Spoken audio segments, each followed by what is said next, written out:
A game developer is reborn as the villain in the very game he created with his own hands.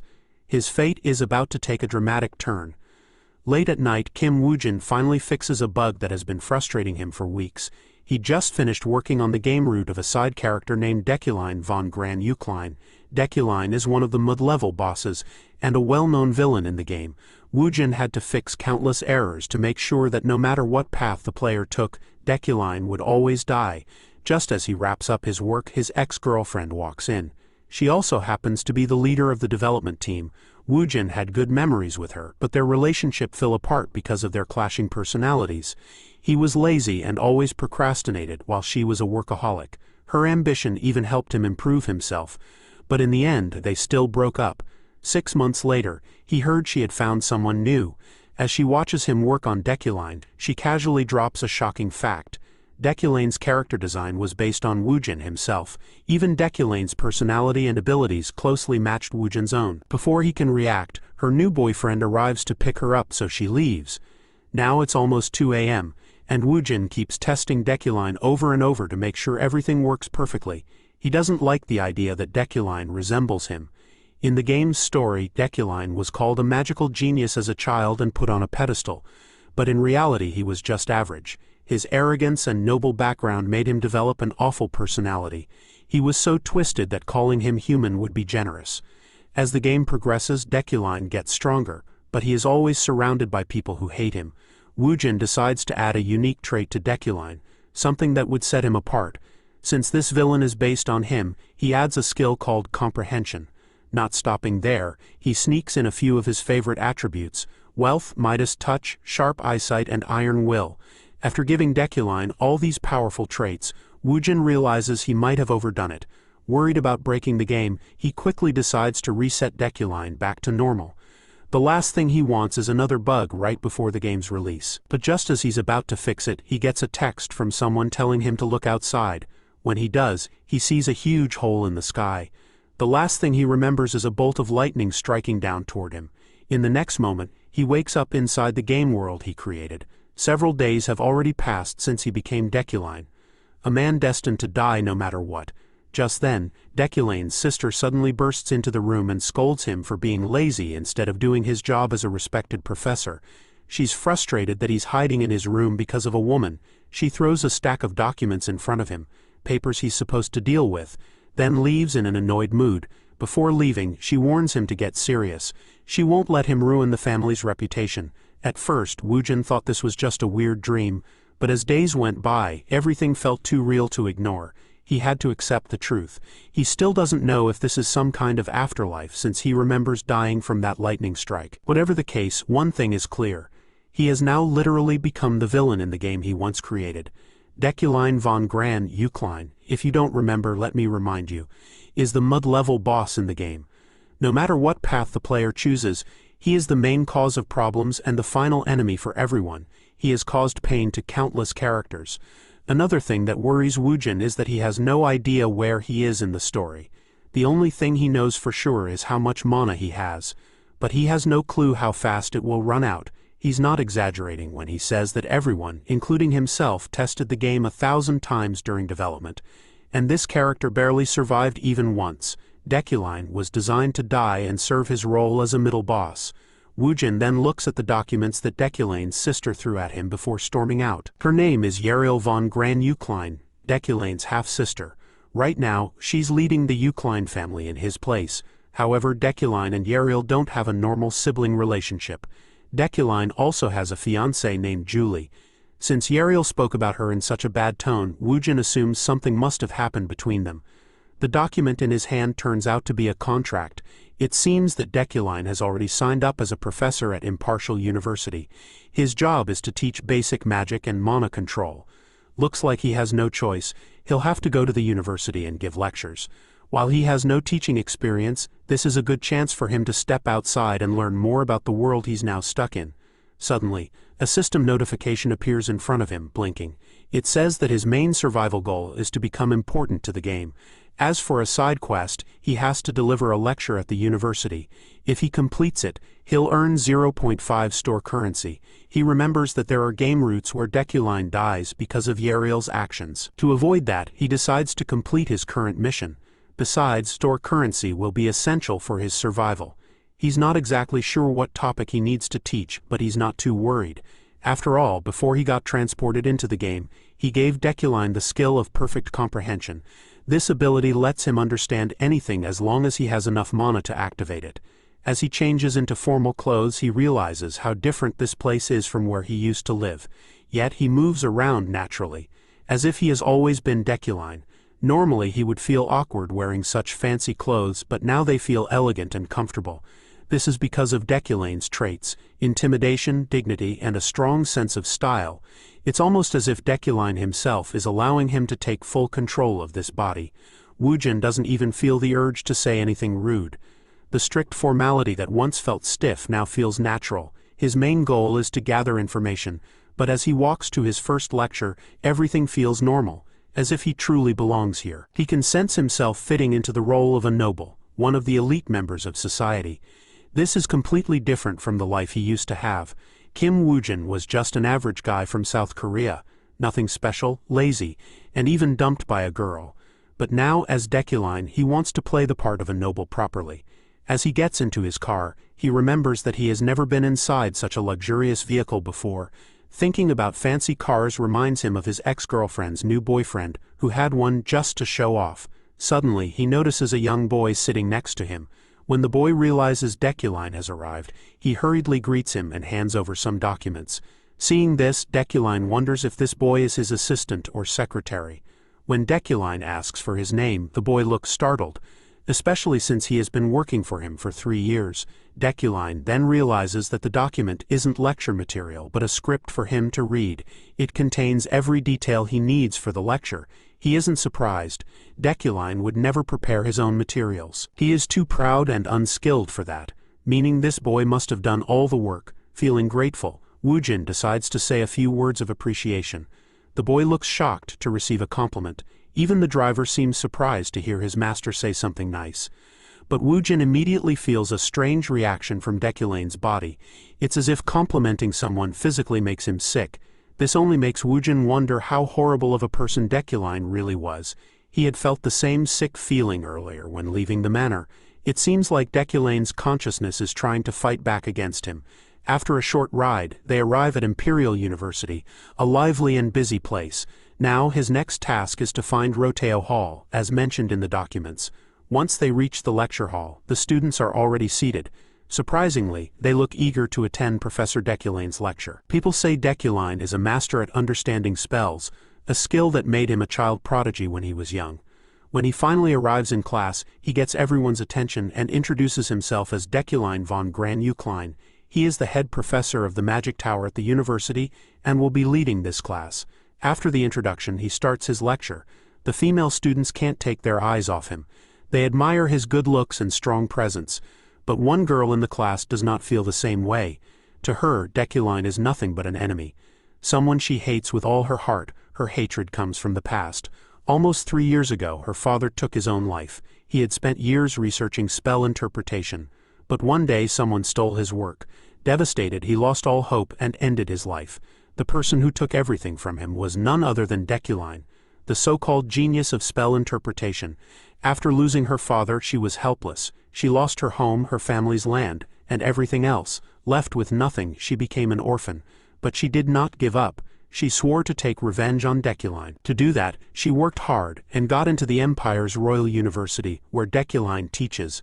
While other students admire him, she knows the truth. His success is built on lies. Everything he claims to have achieved actually belonged to her father. Seeing him in a position that should have been her father's makes her blood boil. But she knows she must be patient. If she wants revenge, she must plan carefully. Deculein speaks again, reminding everyone that he is the head professor of the Magic Tower and a powerful archmage who controls the elements. He then continues his lecture. He begins by explaining the basics of magic. He talks about 3 major attributes and 9 types of magic. Attributes are the source of magic, while elements are the materials that form objects. The 9 types of magic are summoning, spirit magic, destruction, support, enchantment, manipulation, ductility, bewitchment, and harmony. As he teaches, Woojin realizes something surprising. This job is much easier than he expected. It is his first time teaching, and he does not know much about magic theory, but even though he is just reading from a script, he understands everything perfectly. Not only that, but Deculain's natural presence and confidence keep the students completely focused on him. Even the usual strict expectations of a professor, like keeping the students engaged and making eye contact, feel effortless for him. Maybe the Deculein of today truly has the qualities of a great teacher. We return to the lecture, where the topic is how mana works differently, based on where it is stored in the body. Usually, mages keep mana in their heads because it helps them imagine spells more easily. Knights store mana in their hearts, allowing them to release it through their blood vessels. Then there's the inner core, which mixes both internal and external mana, making it the most effective way to store mana. Simply put, hard work matters, but if someone lacks talent, they must pick a path and stick to it. Speaking of talent, Woojin thinks about Deculein and realizes that his skills aren't that outstanding either. His current mana is about 3,500. To put that in perspective, some mages have a mana capacity of 30,000. Because of this, Woojin finds it ironic that Deculein is teaching students something he should be applying to himself. He finishes the lecture, but there's one last sentence he hesitates to say. If this were the original Deculein, he wouldn't have said it.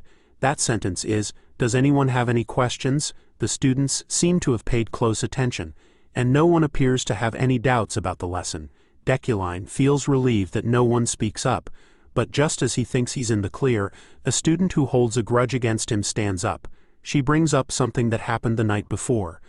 A mysterious spell was discovered in the dormitories. People believe it was caused by a devil, and she wants to hear Deculain's opinion on the matter. However, before answering, Deculein scolds her for not following proper etiquette. She should have stated her name and affiliation before asking a question. Since she ignored basic classroom manners, he refuses to respond. He turns to leave, not because he actually cares about etiquette, but because he doesn't have enough mana to answer properly. His ability to understand complex things takes up a lot of mana. Right now, he only has 2,000 mana left, out of the 3,375 he started with. Just understanding the lesson script used up 1,300 mana. He has no idea how much more mana it would take to analyze an unknown spell.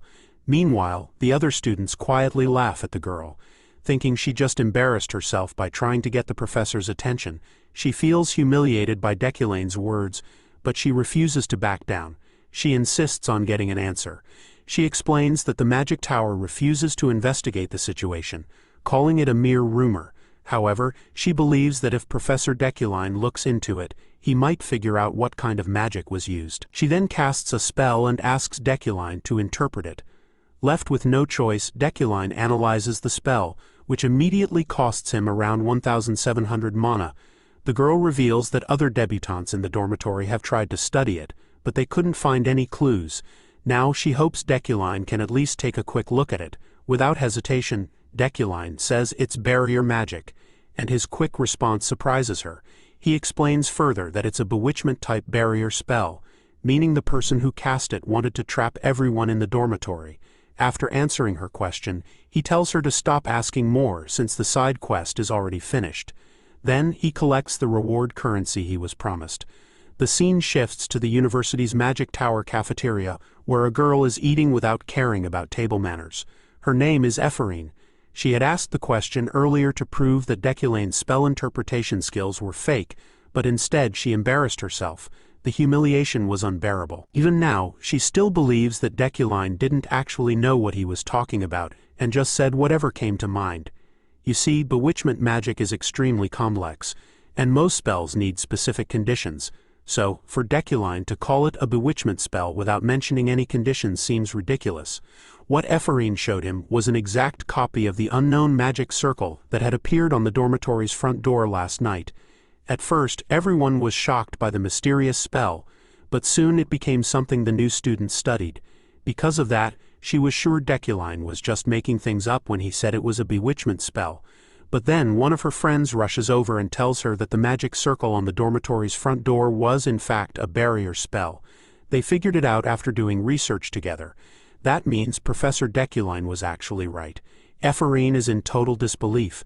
She refuses to accept that it really was barrier magic. After all, she doesn't want to admit that Deculein is actually good at interpreting spells. Her friend keeps praising Deculein, talking about how skilled and knowledgeable he is.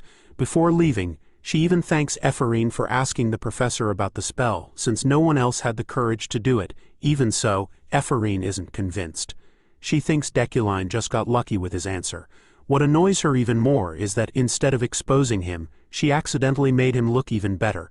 Now, everyone sees him as a capable professor. Frustrated, she starts reading a document about Deculein's achievements. She wants to learn everything she can about him.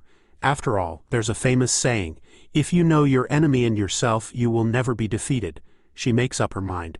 If she has to deal with that arrogant jerk every day, she'll find a way to expose him and completely ruin his reputation. The scene shifts to Deculein, who is still nervous about what could have gone wrong in the classroom. The moment he looked at that spell, his ability to understand magic activated on its own. Just seeing the spell circle, with all its tangled lines and complex structure, drained every bit of mana he had left. But the worst part was that, even after using all that mana, he still couldn't figure out what the spell actually was. Even if he had twice as much mana, he wouldn't have been able to understand its principles. For now, though, he's just relieved that everything turned out fine. As he keeps walking, a woman suddenly blocks his path. She wears white knight armor, has white hair and light-colored eyes. She's someone he knows well. Deculein recognizes her instantly because he has seen her countless times while working on this game. She is Julie von Grahan-Yukline, his so-called fiancée and a well-known character who will one day become the greatest knight. He wasn't expecting to meet her this early, but since he has, he responds to her greeting quickly, saying that he's doing fine. However, Julie doesn't believe him. She questions how he can be fine after breaking the promise they made a week ago. Of course, Deculein has no idea what promise she's talking about. Not wanting to get into any unnecessary arguments, he tries to brush it off. He casually attempts to walk past her, saying he doesn't remember making any promise, but Julie steps in front of him again. She won't let him escape like last time. Seeing how serious she is, Deculein realizes she won't let him go without an answer. So, he repeats that he doesn't remember and blames it on a fever he recently had. He asks her to remind him what the promise was. At this point, the story flashes back to 1 week ago. Julie had made a promise to him. If he was honest with himself and admitted his arrogance and false pretenses in front of everyone, she would stay by his side, no matter what happened, even if the world collapsed. Back in the present, Julie is on the verge of tears. She wonders if she put her trust in the wrong person. With a sad expression, she steps aside and allows him to leave. Deculein doesn't even ask what's wrong. He simply walks away, which of course annoys Julie. Though she doesn't say anything, their engagement was never about love. It was purely for convenience. Deculein was a skilled mage, and Julie was a gifted knight. Their families believed that uniting them would strengthen both sides, increasing their power and influence. The Yukline and the Freyden families, two of the most powerful noble bloodlines, would rule together. Because of this, no one opposed their marriage, and Julie was forced into it, even though she never loved him. However, both families eventually realized that Deculein's talent was never real. He was not the genius mage that everyone thought he was. Maybe Deculein didn't want to admit it, but he had lied to the world. By pretending to be an expert in analyzing spells, he had managed to become a professor. There were even news headlines saying that the youngest top professor at the Magic Tower was losing his reputation. After that article was published, he stopped achieving anything notable. Even so, the Yukline and Freyden families tried to keep the situation quiet. Julie was sure they did this because neither family wanted people talking about them or exposing their weaknesses. But Julie couldn't accept it. She had agreed to the marriage even though she didn't love him, but she couldn't stand the lies. As a knight, honesty was important to her. At first, Deculein had promised to respect her beliefs and always be truthful. But now she felt like those were just empty words. Now let's take a moment to explain the Imperial University and the Magic Tower. The Imperial University is the best school in this world, and its magic department is the most prestigious. You could compare it to the top medical school in Korea, while the Magic Tower is like the Korean National University Hospital. Woojin admired the impressive setting. The university had a large campus with a beautiful, well-kept garden, making it look like an American college. He and his team had worked hard for many nights to design this place. While he wished he could fully enjoy its beauty, his only regret was being stuck in his current body. He wished he were someone else instead. Suddenly, Deculein noticed someone following him. When he turned around, he accidentally bumped into the person who had been trailing him. It was his assistant, who was carrying a stack of documents. The papers flew everywhere. At first, Deculein didn't realize it was Alan. His instincts made him think someone was trying to ambush him after he returned to his office. But Alan had simply been rushing to deliver some important documents. They contained a list of sponsorships for the new mages this year. The Magic Tower, much like real-world research facilities, needed funding to continue developing magic. Professors at the tower would sponsor new mages they thought had great potential. As Deculein reviewed the list of candidates, one name stood out. It was highlighted in gold, which he assumed was because of his special ability. This ability, called Wealthy Magnate, gave him a talent for attracting wealth and making successful financial decisions. The more information he gathered, the sharper his instincts became. Another ability, called Sharp Eyesight, allowed him to see things like attributes, magic levels, and other details that were normally hidden. This ability worked best when combined with others rather than by itself. Because of these two abilities, Wealthy Magnate and Sharp Eyesight, Deculein could easily identify promising candidates. He now knew that people whose names glowed with golden light were sure to bring him fortune. There are a few people like this, but one name stands out the most: Ephorine Luna. She is the very person trying to bring him down. It's surprising that Deculein's abilities have made him see her as the one with the most potential for success, even though she is determined to ruin his career. Deculein recognizes her as one of the main characters in the game. According to the developers, the only thing he knows about her past is that she lost her father because of him. He also notices that for some reason, she doesn't have any sponsors. When he asks Alan about it, his assistant explains that people are being cautious. It's not surprising. No one wants to offend Deculein by supporting someone who might turn into his enemy. However, there is something admirable about Ephorine. Even though she never attended the academy and learned magic on her own, her talent is undeniable. She has limitless potential. But despite this, she sees Deculein as her enemy, or rather, he is her enemy, since he is the reason her father died. If events follow the original game's storyline, Deculein knows he will likely die. After all, he is meant to die in the game. He also has an attribute called Villain's Fate, which makes the entire world hate him and want him dead. However, anyone or anything that fails to kill him only makes him stronger. In the game, he dies in countless ways: by sword, by poison, by assassination. The method changes, but the result is always the same: death. The only way for him to survive is to make different choices, decisions that the original Deculein would never have made. With this in mind, he decides to sponsor Ephorine.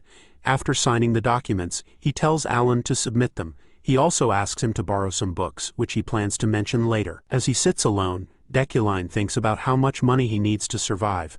From what he remembers, many of his future deaths could be avoided with money alone. Investing in a talented mage is one way to build wealth. But that won't be enough. Many characters in this game world hate him, and they will try to kill him the moment they get the chance. To survive, he needs to gather as much wealth and power as possible. Although he wants to grow stronger, Deculein knows that his natural talents are only average. If he doesn't find a way to improve, he won't survive the threats closing in on him. Fortunately, he does have one advantage: his attributes.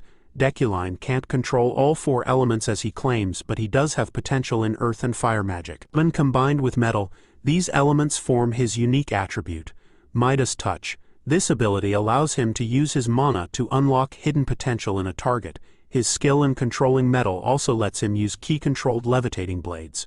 While it may sound impressive, these blades are essentially just a form of telekinesis. In this world, not many people know about or understand telekinesis. Deculein realizes that if he learns basic manipulation magic, he can make up for his lack of raw power by controlling metal objects. To do this, he first needs to master the basics of manipulation magic.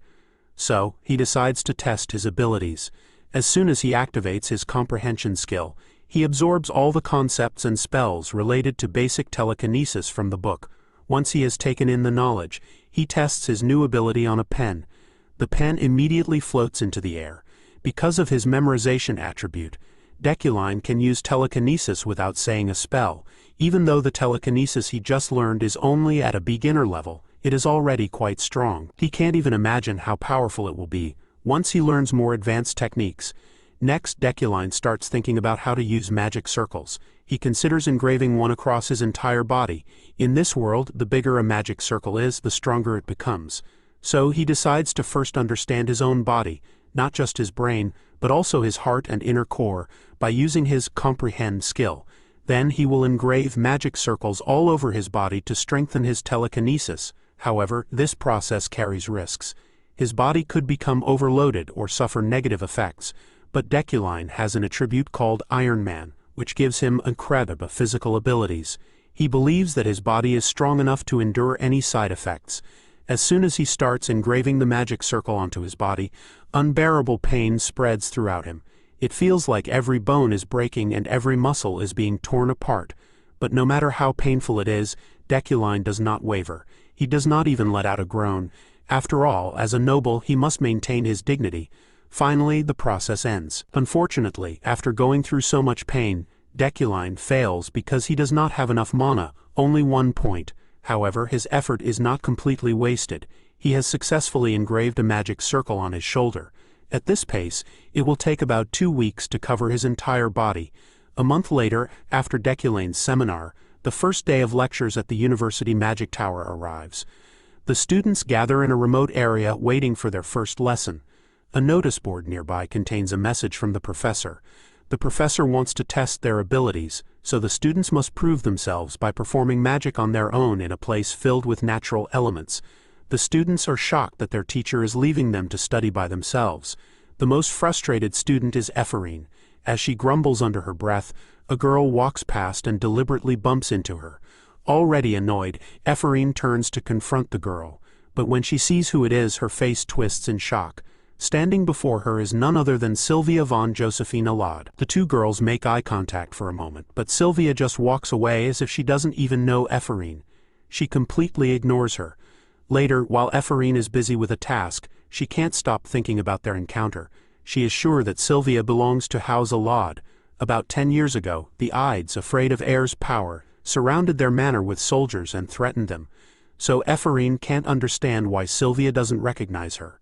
Suddenly, the magical structure Ephorine is building starts to break apart, and she feels a strange, heavy pressure in the air. It's like something is draining her mana. She turns toward the disturbance and sees Sylvia. The girl has just created an enormous magical structure, one that is 1,000 times bigger than the one Ephorine was working on. Ephorine is furious. Sylvia's magic has completely ruined her work, but Sylvia doesn't seem to care. She continues her task, acting as if nothing else matters. This makes Ephorine even angrier. The way Sylvia ignores her existence is unbearable. Wanting to get Sylvia's attention, Ephorine decides to provoke her. She starts making insulting remarks about Sylvia, downplaying her abilities. After all, they were rivals. Sylvia had always threatened her and pushed her away from magic just to surpass her. But Sylvia still refuses to acknowledge her. She simply states that she doesn't recognize Ephorine. However, she does mention hearing about the death of a foolish and careless noble. Ephorine instantly realizes that she is talking about her father. Rage floods through her. Without thinking, she jumps into the air, her magic surging around her clenched fist. She is determined to make Sylvia regret saying such cruel words. Ephorine launches forward, ready to strike Sylvia for speaking so disrespectfully about her father. In response, Sylvia quickly casts a protective barrier, her eyes flickering with uncertainty. When Ephorine's punch collides with the barrier, a massive explosion erupts. The impact sends powerful gusts of wind through the crowd of students, making them stumble and groan from the force. As the dust settles, Ephorine becomes visible, her left hand gripping Sylvia's head tightly. She shouts in fury, demanding how Sylvia dares to insult her deceased father. But as she keeps threatening Sylvia, something catches her attention. She turns her eyes behind them and realizes that a strange, dark light has appeared in the distance. The students start screaming in panic. Ephorine stares at the eerie light, trying to understand what she is seeing. Could it be a void? It's the exact spot where their mana clashed earlier. Now that clash has caused a rupture in space, and the void is swallowing everything around it. The students panic even more when they realize the void could explode. They try to run away, knowing how dangerous the situation is. Even Ephorine understands the risk. If the void explodes, sharp metal pieces will fly everywhere, and everyone could die. The black ball keeps consuming everything around it. Ephorine does her best to stop it with her magic. Then suddenly, everything goes silent. She can't hear or feel the void anymore, as if it has stopped on its own. When she opens her eyes, she sees a tall man in elegant noble clothing standing before them. It's their professor, Deculein. He has just saved their lives. His sudden appearance is shocking, but even more shocking is how he stopped the flying metal fragments instantly with ice magic. Deculein leaves his students speechless when he controls the frozen fragments using telekinesis. The way he handles the magic is beautiful, leaving a deep impression on the students. Ephorine understands how enchantment magic works, but even she is mesmerized by how he uses it so effortlessly. With the shards under control, Deculein speaks, signaling the end of the lesson. He glares at Sylvia and Ephorine before telling the students to leave. Except for the ones responsible for the incident, Ephorine's face says it all. She knows she's in trouble. The scene shifts to the interrogation room. Deculein is waiting for the other professors, Relon and Retlon, who teach spirit studies and support studies. A woman sits next to Deculein, the university's chairwoman, Adeline Sigillian. Once all the professors are seated, they turn their attention to the student who dared to attack a noble from the Alad family. Ephorine is treated like a nobody because of her nameless background. The professors look down on her, seeing her as unimportant. However, thanks to Deculein's intervention, the situation didn't get worse, and the professors are impressed by how he handled it. Deculein thinks about how the meeting will turn out. He knows that in the university's eyes, the noble girl will be seen as the victim, while Ephorine, a fallen noble and commoner, will be seen as the villain. He feels the need to step in and change their perspective. Since the moment he met Ephorine, he noticed something unusual about her. He could see traces of scarlet energy leaking from her body. To someone like him, a villain, this was obvious. It's called the villain's fate, when the world itself wants you to die. He knows trouble is coming, and if he doesn't take control of the situation soon, his own death will get closer. The official meeting begins to decide Ephorine and Sylvia's punishment. The first to speak is Ran, who yells at Ephorine for starting a reckless fight and endangering the other students. If Deculein hadn't stepped in, things could have ended in disaster. Ephorine, feeling hopeless, says she can't explain why she attacked. Her vague answer upsets the teachers, but she's only focused on keeping her true reason hidden so that her target, the despicable Professor Deculein, doesn't find out she's after him. Sylvia's sharp words keep replaying in her mind, but even if they are true, she can't say anything in front of the one person she wants to take down. That's why she's willing to endure this pain and discomfort. Her long-term plan depends on it. Relon shouts at her again, asking if she has an inferiority complex. He reminds her of their difference in status. He's a noble, and she's just a commoner. Then it's Sylvia's turn to speak. She also tries to cover up the real issue, claiming that she accidentally ruined Ephorine's work, which led to an argument. This makes her seem innocent in front of the disciplinary committee, making it even harder to justify Ephorine's attack. The professors keep questioning Ephorine, suggesting she has anger management problems. Relon even demands that she be expelled instead of just receiving a warning. With no one defending her, Ephorine feels completely alone. Everyone sees her as the guilty one, and she takes every insult and scolding in silence. She has no way to fight back. With her father gone, she has no support. It feels like the whole world has turned against her. She blames Deculein, using him as an excuse for her own actions, reacting like a child. Finally, Adeline speaks. She says that all the professors seem to agree on the situation, then asks to hear Deculein's opinion. As Deculein begins to speak, Ephorine feels like her life is over. She's sure she's about to be expelled, but then something shocking happens. Instead of putting all the blame on Ephorine, Deculein points the finger at Sylvia too, saying she also played a role in what happened. Both students are stunned. Deculein presses the issue, and Ephorine is too shocked to respond. Even Relon, who looked down on Ephorine as just a worthless commoner, is struggling to process Deculein's words. Deculein argues that Sylvia had every chance to stop the situation from escalating, but she didn't. He questions whether her so-called great skills as a member of the Alad family failed her at that moment. Sylvia is completely shaken. She lowers her head in shame, apologizes first, then finally tells the truth. She didn't stop Ephorine on purpose. She wanted Ephorine to get in trouble. The silver-haired girl is now lost in her own guilt. There's no way Deculein, who is her enemy, just stood up for her. It doesn't make sense. Besides, it's partly her fault too, so he has no reason to protect her. But Relon argues that Sylvia's mistake doesn't really matter since she was the victim. The real blame should fall entirely on the attacker because of the way she defended herself. Deculein responds, saying that as a professor, he's actually the one at fault. He failed by creating a lecture that didn't even require him to be there. Maybe he should be the one taking the blame instead. His unexpected comment catches Professor Relin off guard, even though he's still on Sylvia's side. Meanwhile, Ephorine is stunned. She can't believe Deculein is going this far, crushing another professor in an argument just to save her. It's completely absurd that he's protecting her this much. After hearing everything, the chairwoman makes her decision. She doesn't think it's a big deal. To her, it's normal for students to have conflicts as they grow up. Because of that, she's willing to let this go without any punishment. Adeline tells both students to go home since there won't be any consequences this time. Ephorine has mixed feelings. She was ready to face expulsion, and knowing Deculein's personality, that's how things should have ended. So she can't understand how it turned out like this. After the meeting, Relin compliments Deculein's unique way of analyzing situations. But Deculein isn't focused on him. Instead, he turns his attention to Ephorine, who has gathered her courage to ask him a question. She wonders if he remembers the name Luna, and if he recalls what he did to her father. Deculein had put her father through unbearable suffering, pushing him to take his own life to escape the pain. Being someone who always sees things coming, Deculein had already expected Ephorine to approach him. She is determined to get an answer from him. She also wonders if he might try to overturn the meeting's verdict just to protect himself. But what scares her even more is the thought that he might not even remember mistreating her father. That would make everything even worse. To her surprise, Deculein simply tells her not to dwell on the past. He says it will only hold her back from growing. With that, he walks away, leaving Ephorine to think. She comes to a realization.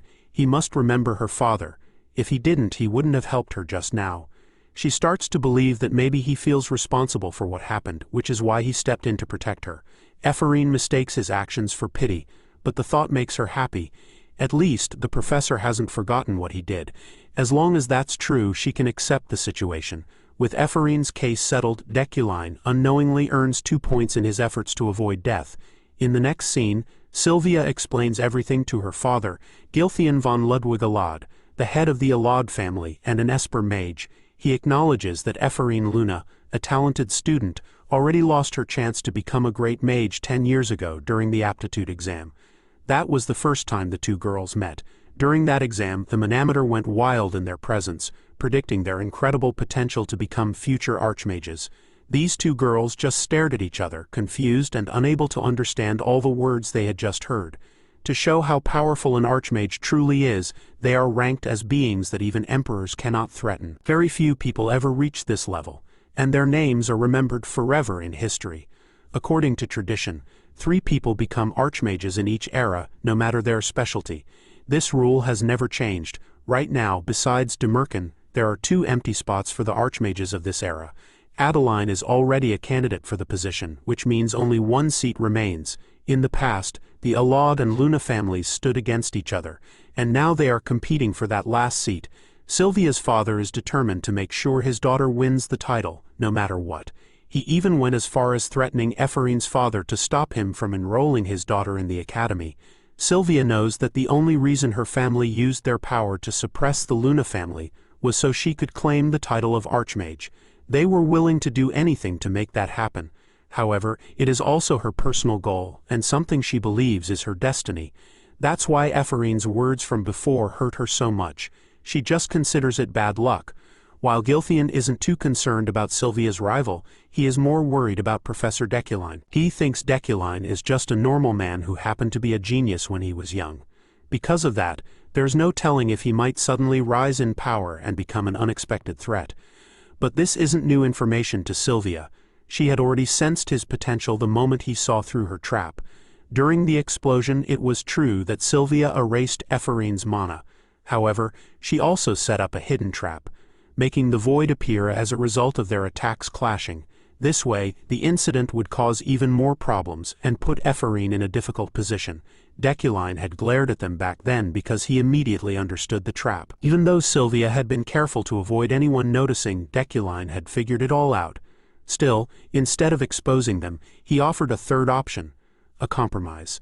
It was his way of warning them, telling them to go along with his version of the story so they could survive. She had completely underestimated his abilities, and now she couldn't stop thinking about what kind of person he truly was. A few days passed. Now we see Deculane's dignified presence. He is escorted by his driver, feeling satisfied with his decision to help Ephraim at that crucial moment. Doing so removed one of the possible dangers to his life and even increased his store currency. He hadn't expected Ephraim to make such a strong impression on him during their first meeting, but he had sensed her hostility right away. While stepping in had now made him Sylvia's enemy as well, he still believed it was the best choice he could have made. Setting that aside, Deculein isn't someone who enjoys attending social events. However, he also doesn't want to waste the opportunity to earn store points. He had just received a side quest to attend the Flower of the New Year event, which gave him an extra half a point in store currency. Right now he needs at least 5 points to access the shop. That's why he's focusing on interacting with the main characters for now. When he arrives at his destination, Deculein is greeted with honor and respect. The party is full of nobles, their laughter sounding rich and elegant. He notices several important figures he could interact with, but one of them stands out the most: Yahello, a character personally designed by Woojin in the game. Deculein realizes that attending the event was a good decision after all. Suddenly, an old man spots him and eagerly approaches. The man is honored to meet the esteemed Professor Deculein, and loudly announces his name. This instantly draws the attention of many guests, their eyes all turning toward him. The party erupts with excitement, celebrating Deculein's presence. The calm confidence he had about attending this gathering, it all crumbles in an instant. While this is happening, Deculein hears someone talking about Sir Yahello. The professor steps away from his current conversation and follows the sound of the voice. He knows that Yahello is one of the most important people around, and he can't afford to miss the chance to meet her. He looks through the crowd carefully, but Yahello is nowhere to be seen. Deculein really doesn't want to miss this opportunity, but without realizing it, the dangerous adventurer is standing right behind him. At this point in the story, she's the 5th strongest character introduced. Deculein spots her on the higher floor, the woman with scarlet hair looking down at the scene. He quickens his steps to reach her, but Yahello stops him at the worst time. Let's talk a bit more about Yahello. He's a royal palace mage, ranked as a monarch, which is equal to Deculein's title. Yahello teases Deculein. Surprised that the great professor still remembers his name, he wants to talk about Deculein's research and immediately brings up some bad rumors. Yahello points out that Deculein's research has been stuck for the past 3 years, and many people are now doubting Deculein's real skills and abilities. This bold man is speaking directly to him. It just so happens that Yahello was Deculein's classmate in university. They used to be close, but after Deculein became head professor, Yahello's jealousy grew stronger and more hostile over time.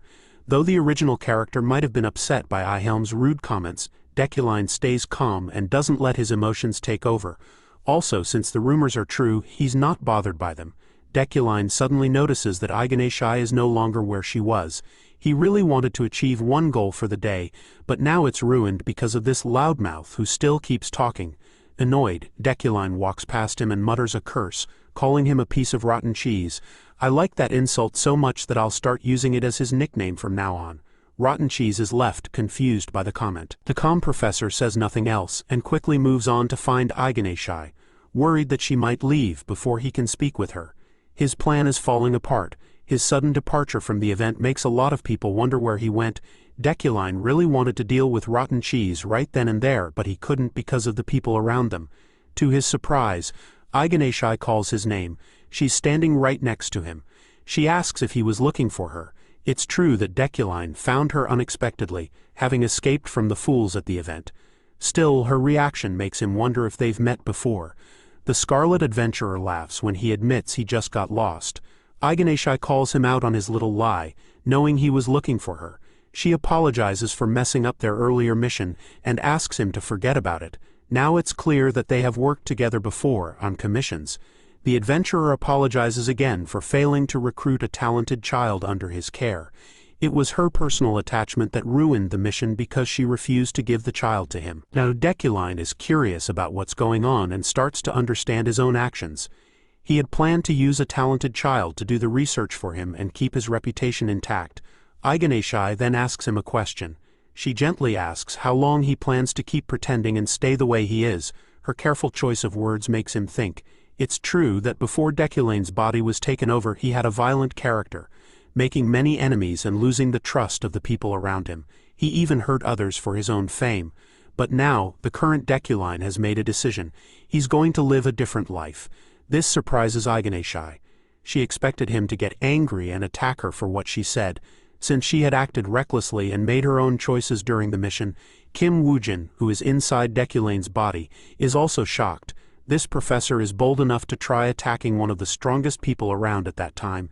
It shows how reckless Deculein can be. Kim Woojin doesn't know much about Deculane's past relationship with Iganesha, but he is sure about one thing: this woman could destroy him easily. Two of her greatest strengths are having an invincible body and being a master of martial arts. With those stats, it's no surprise that she can go completely crazy in battle. She is one of the rare adventurers who has reached the peak of physical power. Since Kim Woojin is now in Deculane's body, there was no attempt to hire assassins to kill her. If there had been, Iganesha would already be dead. While thinking about this, Kim Woojin notices that Iganesha is also confused. She wonders if Deculein hit his head or ate something bad today because he's acting strange. Deculein has already accomplished what he wanted today, so he quickly tries to end the conversation. Iganesha is shocked and wonders if it's really true that he won't send anyone after her. Before leaving, Deculein turns back to her one last time and calmly says that it would be beneath him to do that. She is so shocked that she can't even speak. As he walks back through the hall, Deculein thinks about how he could use Yukline's power to pressure Iganesha through the Adventurers Guild. However, doing that would only increase the chances of his death, which terrifies him. Just then, the system informs him that he has avoided a death scenario. He was not expecting to be killed tonight, but this proves that his conversation with Iganesha could have ended in a very, very bad way. Even at a simple social event he is constantly facing death. Poor guy. The scene shifts to Rayleigh, an adventurer related to Julie, a skilled knight. Rayleigh looks frustrated, clearly in a bad mood. She soon realizes what's bothering her, and boldly asks if Julie has made any progress with her fiancé. Just hearing this makes Julie fidget nervously. Rayleigh clarifies that she's talking about Professor Deculein, and mentions that there have been rumors about him, remembering how annoying he was when they met. Julie doesn't hide her frustration and admits out loud that their relationship is falling apart. Meanwhile, the man himself, Deculein, appears just as he is leaving. He sees Julie but keeps walking even though he usually enjoys social events. He doesn't even glance at his fiancée, making people wonder if his relationship with Julie is really that bad. This only fuels more rumors about him. Deculein leaving the gathering event early made people curious. Many believed it was because he had a fight with Julie, but even Kim Woojin, the game developer, never expected things to turn out this way. A week has passed since Deculein attended the social gathering. During this time he has been working hard. His muscles show the results of his efforts as he does pull-ups. In addition to his usual memorization and telekinesis training, he started working out to build stamina. The reason? A few days ago, he almost died while experimenting with something dangerous. He was left lying on the floor, coughing up blood in a terrible state. Any normal mage would have died, but he survived thanks to his Iron Man attribute. After encountering Iganesha, he tried to engrave fire control into his telekinesis. This would help with his metal manipulation, improving his magic without needing to learn additional spells. However, this method was reckless, even for him. The extreme strain on his body made him realize that he needed to train physically as well. That's how he started working out. After finishing his morning workout, it was time for class. The scene shifts to Professor Deculane's office, where Alan arrives with a message from the Magic Tower. The sender is someone of high rank. Deculein opens the message and learns that in 6 months, there will be an audit hearing about his research. They are asking him to prepare documents for the review. This is a problem. It means his research is under scrutiny for being delayed. In the game, Deculein is recognized as the head professor. Keeping this title is crucial. If he loses it, his chances of going back home will disappear forever. Right now, he plans to search his laboratory for anything useful. When Deculein enters the lab, it is in complete chaos, as if it had been attacked. It's clear that the place has been neglected. If he had been using it regularly, he wouldn't have let it get this bad. Among the mess, one particularly filthy spot stands out. It makes him wonder if something is hidden there. He isn't sure, but he decides to investigate. Using his telekinetic magic, he avoids touching the mess with his hands. Sifting through the trash, he finds a book and opens it. Deculein had encrypted his research to protect it from being stolen. However, he easily deciphers it using his comprehension skills. As he does, a golden light shines from the book, showing just how important his research is. Thanks to his wealthy magnate and sharp eyesight attributes, he instantly recognizes that this book holds great value. Even though the research was there, it wasn't complete. Many pages were missing, torn out, or left unfinished. But despite these flaws, it still shone brightly, showing how important it was. Suddenly, Deculein noticed a pendant with a picture of Ephorine Luna and her father inside. This helped him understand their connection. It turned out that her father had worked under him as a researcher. That was why the Luna family hated Professor Deculein. He had mistreated her father just to gain fame. Because of him, Ephorine had lived a harsh life. But now, things were about to change. Deculein had decided to finish the research using his comprehension skills. Once it was complete, he planned to add her father's name as a co-author, giving him the credit he deserved. This was a kind of character growth that no one expected. The scene then shifts to a cafe at the university. Some of the commoners there had formed a group, deciding to stick together and support each other. If they didn't, the nobles would keep taking advantage of them. When they asked for Ephorine's opinion, she was caught off guard. She wasn't sure how to feel. After all, she was once a noble herself, but now she had nothing, not even a home. Still, she was fine with letting go of her past. The orange-haired girl confidently welcomed Ephorine into their group, and the others declared her as their representative. One girl, who had short hair, suggested they get a professor's approval to officially form their club. That seemed like their biggest challenge. At first, they thought of Professor Relin, but he always sided with nobles, so he was out. Then there was Professor Carmel, who also ignored commoners. Someone mentioned that Professor Deculein wouldn't be a good choice either. Meanwhile, Ephorine was too distracted by a delicious-looking strawberry dessert to pay much attention. But the orange-haired girl was confident. She insisted that they should ask Professor Deculein for help. The others hoped Ephorine would be the one to make the request, which shocked her since she never agreed to such a thing. One guy supported the idea, saying Deculein treated everyone the same. He looked down on them all, regardless of status. Since Deculein had let Ephorine off without punishment before, they assumed he had a soft spot for her. Ephorine quickly denied it. She was upset that the conversation had turned in this direction. She didn't want anything to do with Deculein. Refusing their request, she ran off. But the orange-haired girl chased after her, hoping to change her mind. Ephorine firmly told her that whatever they were thinking, it wasn't going to happen. Then Julia suddenly froze. Ephorine wondered why until she turned and saw him. Deculein. It felt like facing the devil himself. This was the worst possible timing. Without a second thought, Julia bolted, leaving Ephorine to deal with the situation alone.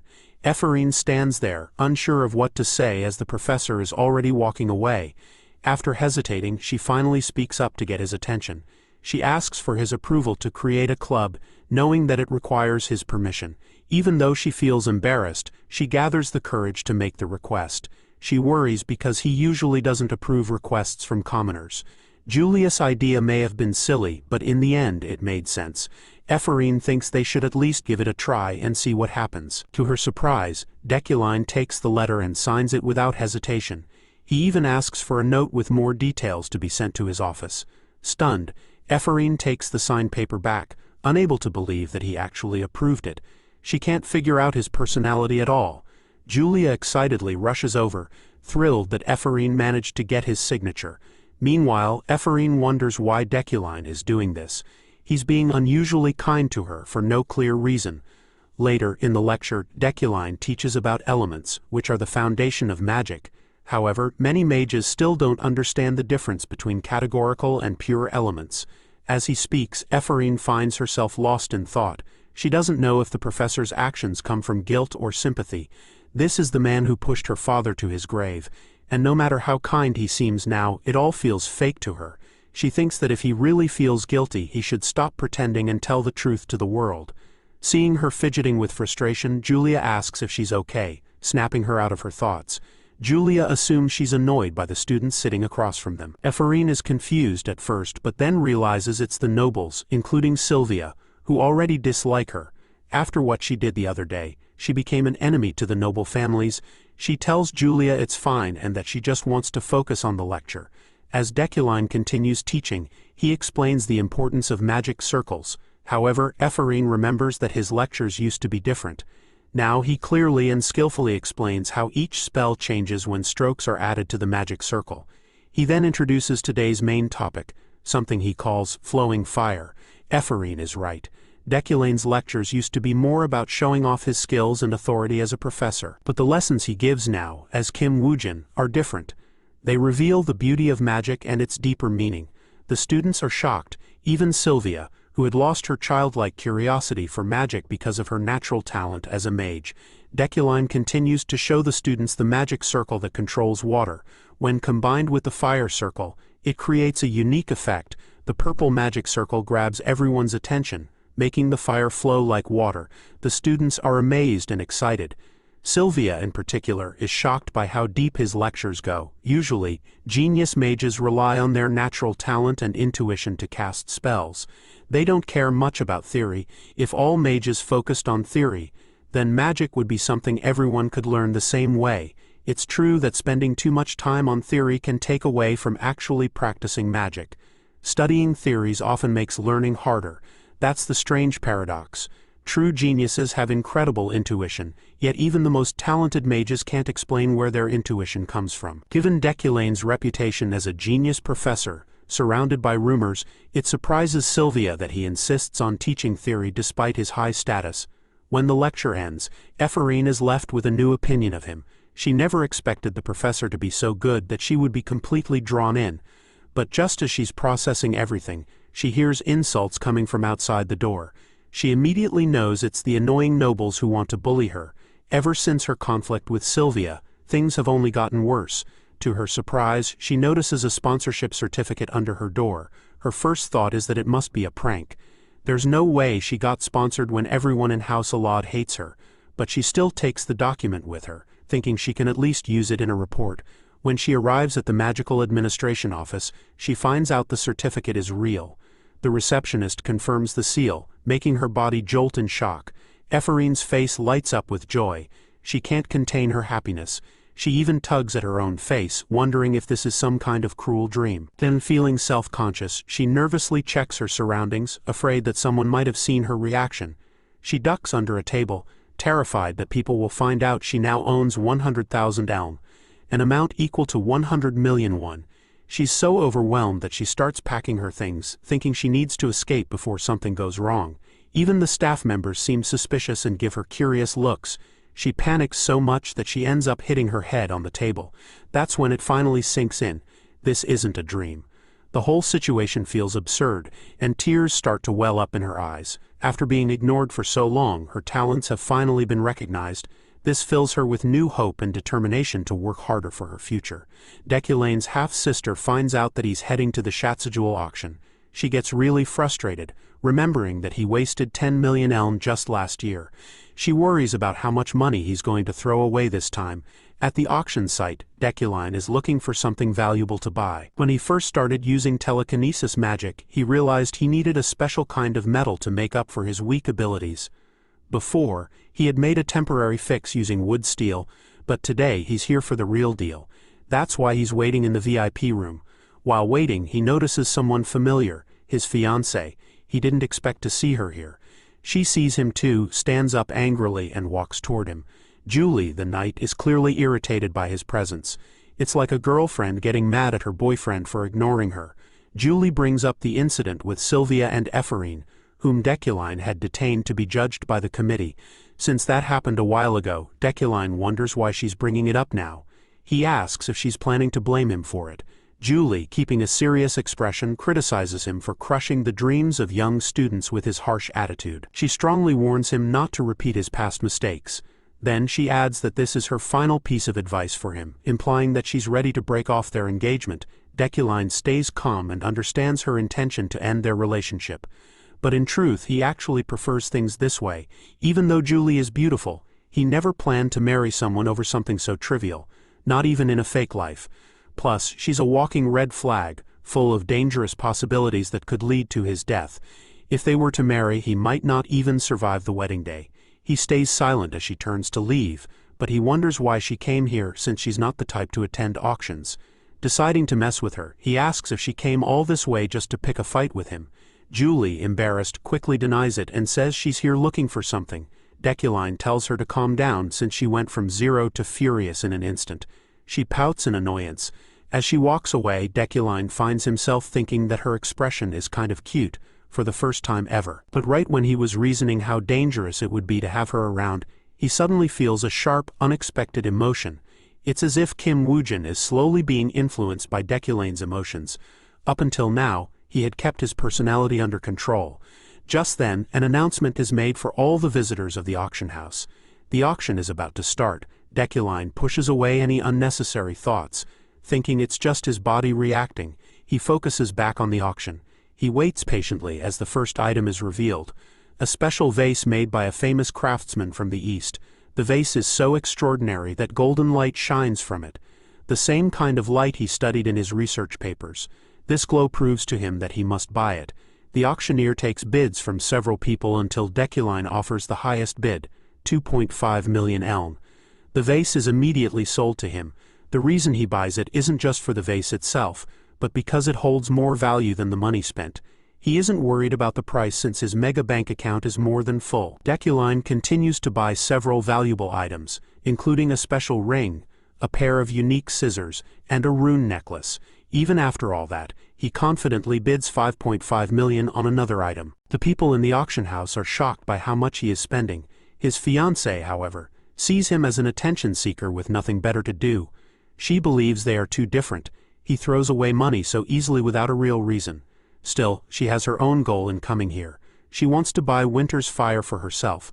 Finally, the auctioneer presents the last and rarest item, an ore with a long history. It holds the magic of nature itself, the Winter's Fire. When the snowflake stone is revealed, its beauty stuns both Deculein and his fiancée. This stone is one of the 10 rarest metals in the game, mainly used for forging swords. It is a paradox, containing both heat and cold energy. Only dragon bones are more valuable. Deculein wants it, but so does Julie.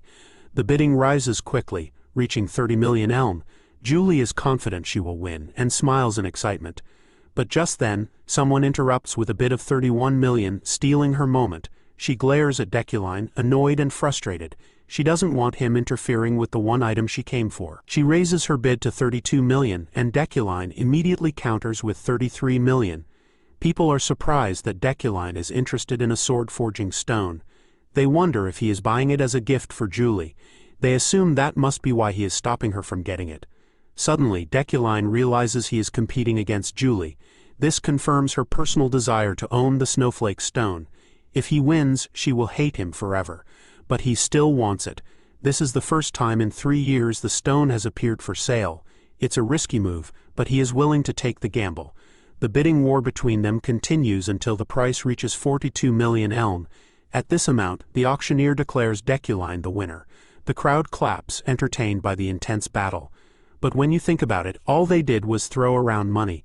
Some people believe Julie was being too stubborn. In their minds, Deculein bought the stone just to give it to her anyway. Right now, Julie is furious. Her anger is boiling inside her. The situation reminds her of last year, when Deculein gave her expensive gifts and jewelry on their engagement day. That day was the worst day of her life, the absolute worst. No matter what she does, every time she refuses him, it ends in disaster. The Deculein of that time loved to show off his power and wealth, which made her hate him deeply. She felt embarrassed, and her annoyed expression had been clear the whole time. There was only one thing she ever wanted from Deculein, but he refused to give it to her. And no, you perverts, it's not what you're thinking. As she left the room, she ended up ruining her own engagement day. But that action also wounded the professor's pride. Even though she was a dignified knight, she found herself engaged to a professor with an awful personality. Sure, she was promoted to captain because of it, but people whispered all kinds of nasty rumors about her. She knew very well that he was the one who spread those rumors in the first place. That only made her despise him more. And from that day on she decided that this man was not worthy of her love. Now Julie is feeling that same frustration again, but something unexpected happens. Her fiancé approaches her with a gentle expression. He asks if she was also after the snowflare stone. Furious, she takes his words as a taunt and is ready to argue with him. But then something completely shocking happens. "I'm sorry," Deculein says. Julie freezes, struggling to process what she just heard. Did he really just apologize? He never apologizes. Before she can respond, Deculein politely takes his leave, leaving her standing there in shock, her mind racing with questions. She doesn't understand why he would say that. As she walks away, she runs into her older sister, the graceful and majestic Josephine, who invites her for a ride. Meanwhile, the scene shifts to the professor, who fully understands why Julie would be frustrated after he took what she wanted. What surprises him is that despite everything that happened, he hasn't run into any real danger. It makes him wonder about Deculein's original personality, the one that made Julie take his life in one of the possible outcomes.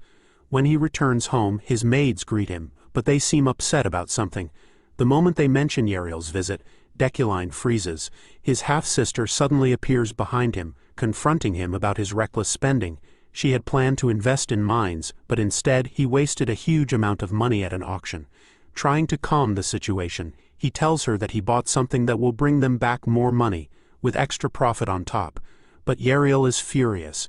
She sees him as someone who treats her like a disposable tool. Even Deculein knows that things are bad this time. Yahello is crying now, saying she's tired of always cleaning up the mess caused by his careless spending. She reminds him that their financial situation is already difficult. She has been doing her best to support them, but he just threw away the money she worked so hard to protect.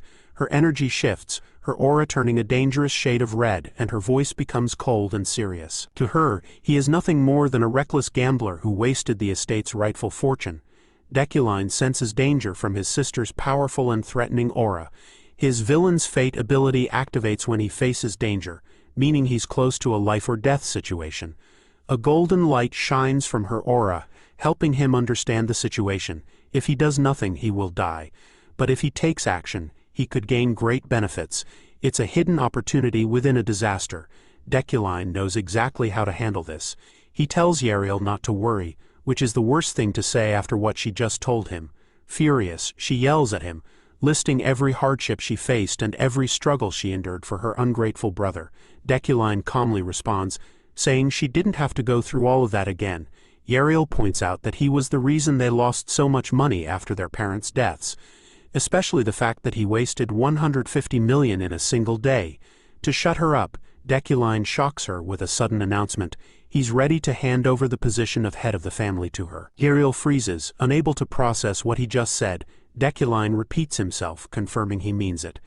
She went from nearly wanting to kill him to being completely flustered. She questions if he's joking, but he insists he's serious, even saying he's willing to swear on it. Yahello is stunned that he would risk taking such a dangerous oath, one that could kill him if he breaks it.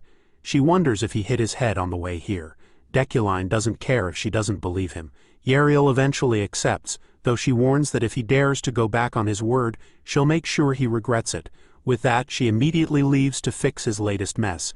With Yahello gone, Deculein feels relieved. He gains 2 points for avoiding a dangerous situation, and is thankful that nothing serious happened. He doesn't mind handing over the position, and thinks that at this rate his escape is near. Just then, Iganesha appears, surprising him. She comments that he truly seems determined to change and apologizes for dropping in unexpectedly. She just couldn't believe what she saw. Deculein brushes it off, saying Yahello would make a better head of the family than him anyway. However, Iganesha drops a shocking revelation. Yahello isn't actually related to the Yukline family by blood. This stuns Deculein. He already knew they weren't directly related, but he never imagined she had no connection to the bloodline at all. It wasn't even part of the original game's storyline. Seeing his reaction, Iganesha reminds him that he was the one who asked for this investigation in the first place. Even so, Deculein remains indifferent, saying it doesn't matter. Iganesha is surprised by his lack of reaction but agrees to keep it a secret. As she turns to leave, she shares another important piece of information. The 6 snakeheads have started making their move. They are the leaders of a powerful criminal organization, and each one of them has a bounty worth millions. Before leaping out the window, Iganesha gives Deculein a final warning. The 6 snakeheads are after the item he bought at the auction, and he should be more careful. It seems he's been neglecting his magical defenses. With that, she disappears into the night, leaving behind a white scarf. As for the truth about his sister, Deculein doesn't care. It doesn't change anything for him. After all, he isn't the real Deculein. And whether they are related by blood or not, he will always see her as family. Meanwhile in the forest, Iganesha and her men sit around a campfire, talking about how Deculane's behavior has changed recently. She seems pleased by his words, but one of her men teases her, saying she has always had a weakness for good-looking men, so her opinion is biased. Annoyed, Iganesha threatens to cut him into pieces. As the argument gets heated, Rayleigh, an adventurer and Julie's relative, shares her surprise at Deculane's softer side. Brushing herself off, Iganesha agrees and tells them they don't need to find a magic slave for Deculein anymore. She then suggests they head back and orders everyone to keep today's conversation a secret. With that, they use teleportation magic and vanish in a bright flash. The next day, inside the magic tower at Imperial University, Deculein looks through the system store. He finds a level 1 attribute that can improve both his mana output and its quality. However, it costs 10. And even though he can now use the store, he doesn't have enough currency to buy anything. The store only allows purchases with store currency, which is limited per level. Every time he unlocks access, the cost of skills doubles. Deculein knows he can't afford to rush and waste this opportunity. He has been carefully adding training to his daily routine, but his physical strength is still weak. To get stronger, he needs better mana quality, which will help him train more effectively. He is short by 4 store currency and needs to find a way to get them quickly. As he thinks about his next step, Alan arrives, looking worried. He hands Deculein the latest issue of Wizard Journal. Flipping through the pages, Deculein sees a wanted notice for a man called the Wizard Killer, Lockhart. This man has been spotted wandering the outskirts of the area. Deculein knows that the Wizard Killer is a real danger to mage players, and has already started appearing. However, since Deculein isn't a typical mage, he isn't too worried. Instead, he sees this as a great chance to earn store currency and secretly hopes to run into him. Turning to Alan, Deculein calmly tells him there's no reason to be afraid and instructs him to wait at the library. Then, out of nowhere, he asks Alan if he wants to become an assistant professor. The question completely stuns Alan. He never expected Deculein to suggest something like this, especially when Deculein has always criticized him for lacking talent. As Alan bombards him with questions, Deculein simply tells him to be quiet and hands him a bangle engraved with the Yukline emblem. Overwhelmed with excitement, Alan thanks him. Meanwhile, Deculein thinks about how useful Alan will be in handling documents and small tasks in the future. He doesn't want him to leave, especially since many people who dislike Deculein's cold nature have already abandoned him. But Alan stayed, working without complaints. To further support him, Deculein gives Alan a generous amount of money and suggests he treat himself to a good meal. With that, Deculein heads to the staff-only library, leaving Alan in shock. His goal is to study Luna's research papers on creating pure elements. However, as he reviews them, he notices many mistakes and decides to correct them. At the same time, he searches for rare grimoires related to manipulation magic. As he walks through the library, he spots Sylvia looking through books. She isn't supposed to be there because this is a staff-only library. 10 minutes earlier, Sylvia had been searching for study materials in the executive reading room, a place meant for faculty members. At first, the librarian didn't want to let her in, but a professor overruled him. The professor gave Sylvia permission because she was AAA-grade's successor and the top rookie mage of the year. Since the professor allowed it, the librarian had no choice but to let her browse freely. Sylvia loves studying literature and languages. She had come to this library looking for a rare novel written in Ethanel, the language of the extinct fairies. Books in this language are extremely hard to find, which is why she entered a place where she normally wasn't allowed. As Deculein walks toward her, Sylvia doesn't notice him until he speaks. He asks her why she is in the executive reading room and warns her that he could call the disciplinary committee on her again. Sylvia is caught off guard and remembers rumors about Deculein's dislike of libraries. She wonders if he really will report her. She explains that Professor Relin gave her permission to be there while she searches for a particular document. Deculein quickly realizes that both the professor and the librarian have broken school rules. In his mind, everyone involved should be punished. Just as Sylvia is taking in his words, he picks up the book she is holding and immediately recognizes it as an Ethanel novel. He asks if she can actually read it but notes that this isn't the real issue. Sylvia defends her passion for literature and languages, but Deculein lets the matter go for now. He warns her that if she breaks the rules again without proper permission, she will face disciplinary action. He advises her to have someone else borrow books for her, instead of using her family's influence. As Deculein walks away, Sylvia feels humiliated. She had only wanted to understand the fairies, but Deculein questioned her ability to read the novel, pointing out how inconsistent the Ethanel language was. However, he hadn't seemed too bothered by her presence in the restricted library. Meanwhile, in a dense jungle, a group of adventurers moves through the forest hunting a magical beast. Deculein watches them, impressed by how calm they are, despite this being their first real training session. They are in the Mountain of Darkness, a highly secure area that is important to the Magic Tower. This forest is also the university's training ground, filled with magical resources but also dangerous creatures. The Magic Tower keeps it protected with barriers and constant patrols because of the venomous creatures that live there. Professor Relin is concerned because the position of head professor in charge of this area is currently empty. To everyone's surprise, Deculein steps forward and volunteers for the role. His colleagues approve, and one professor quietly admits that this is what a true leader should do. Deculein, however, has another reason for stepping up. He has received a side quest notification. The Darkness of the Magic Tower. The quest offers store currency and an extra achievement reward. He feels a strange pull toward the mountain, suggesting there is a deeper mystery behind this quest. This moment marks a turning point, shifting the game into a horror-like experience. Now that the head professor has been decided, everyone begins packing up for the mission. 9 hours later, near the Magic Tower, Ephorine and her friends are at a cafe, enjoying snacks.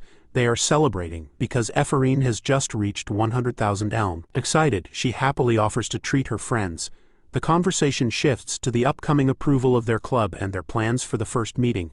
Her friend mentions a recent training session at the Mountain of Darkness, where 50 people had volunteered despite some small accidents. Suddenly, a scream echoes, followed by a tremor. They rush outside and see someone running and shouting for help. Julia hesitates, feeling that something is wrong, and yells for Ephorine to stop. But she keeps running. After a short distance, Ephorine halts and turns around, only to realize that Julia has disappeared. Confused, she finds herself in an unfamiliar place, completely separated from her friends. Remembering the person who had been calling for help, she spots a figure and calls out to them, but as they get closer, she senses danger. The person lets out a terrifying scream and reveals their monstrous form.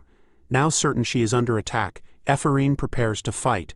Just then, Deculein suddenly appears, startling her.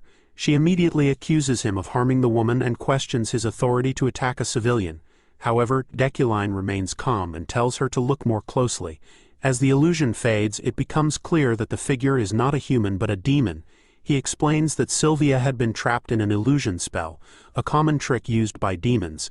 Ephorine tries to interfere, but Deculein coldly tells her to stay out of it. The demon suddenly lunges at him, forcing Deculein to fight. Angry that it tried to escape, he attacks with overwhelming power.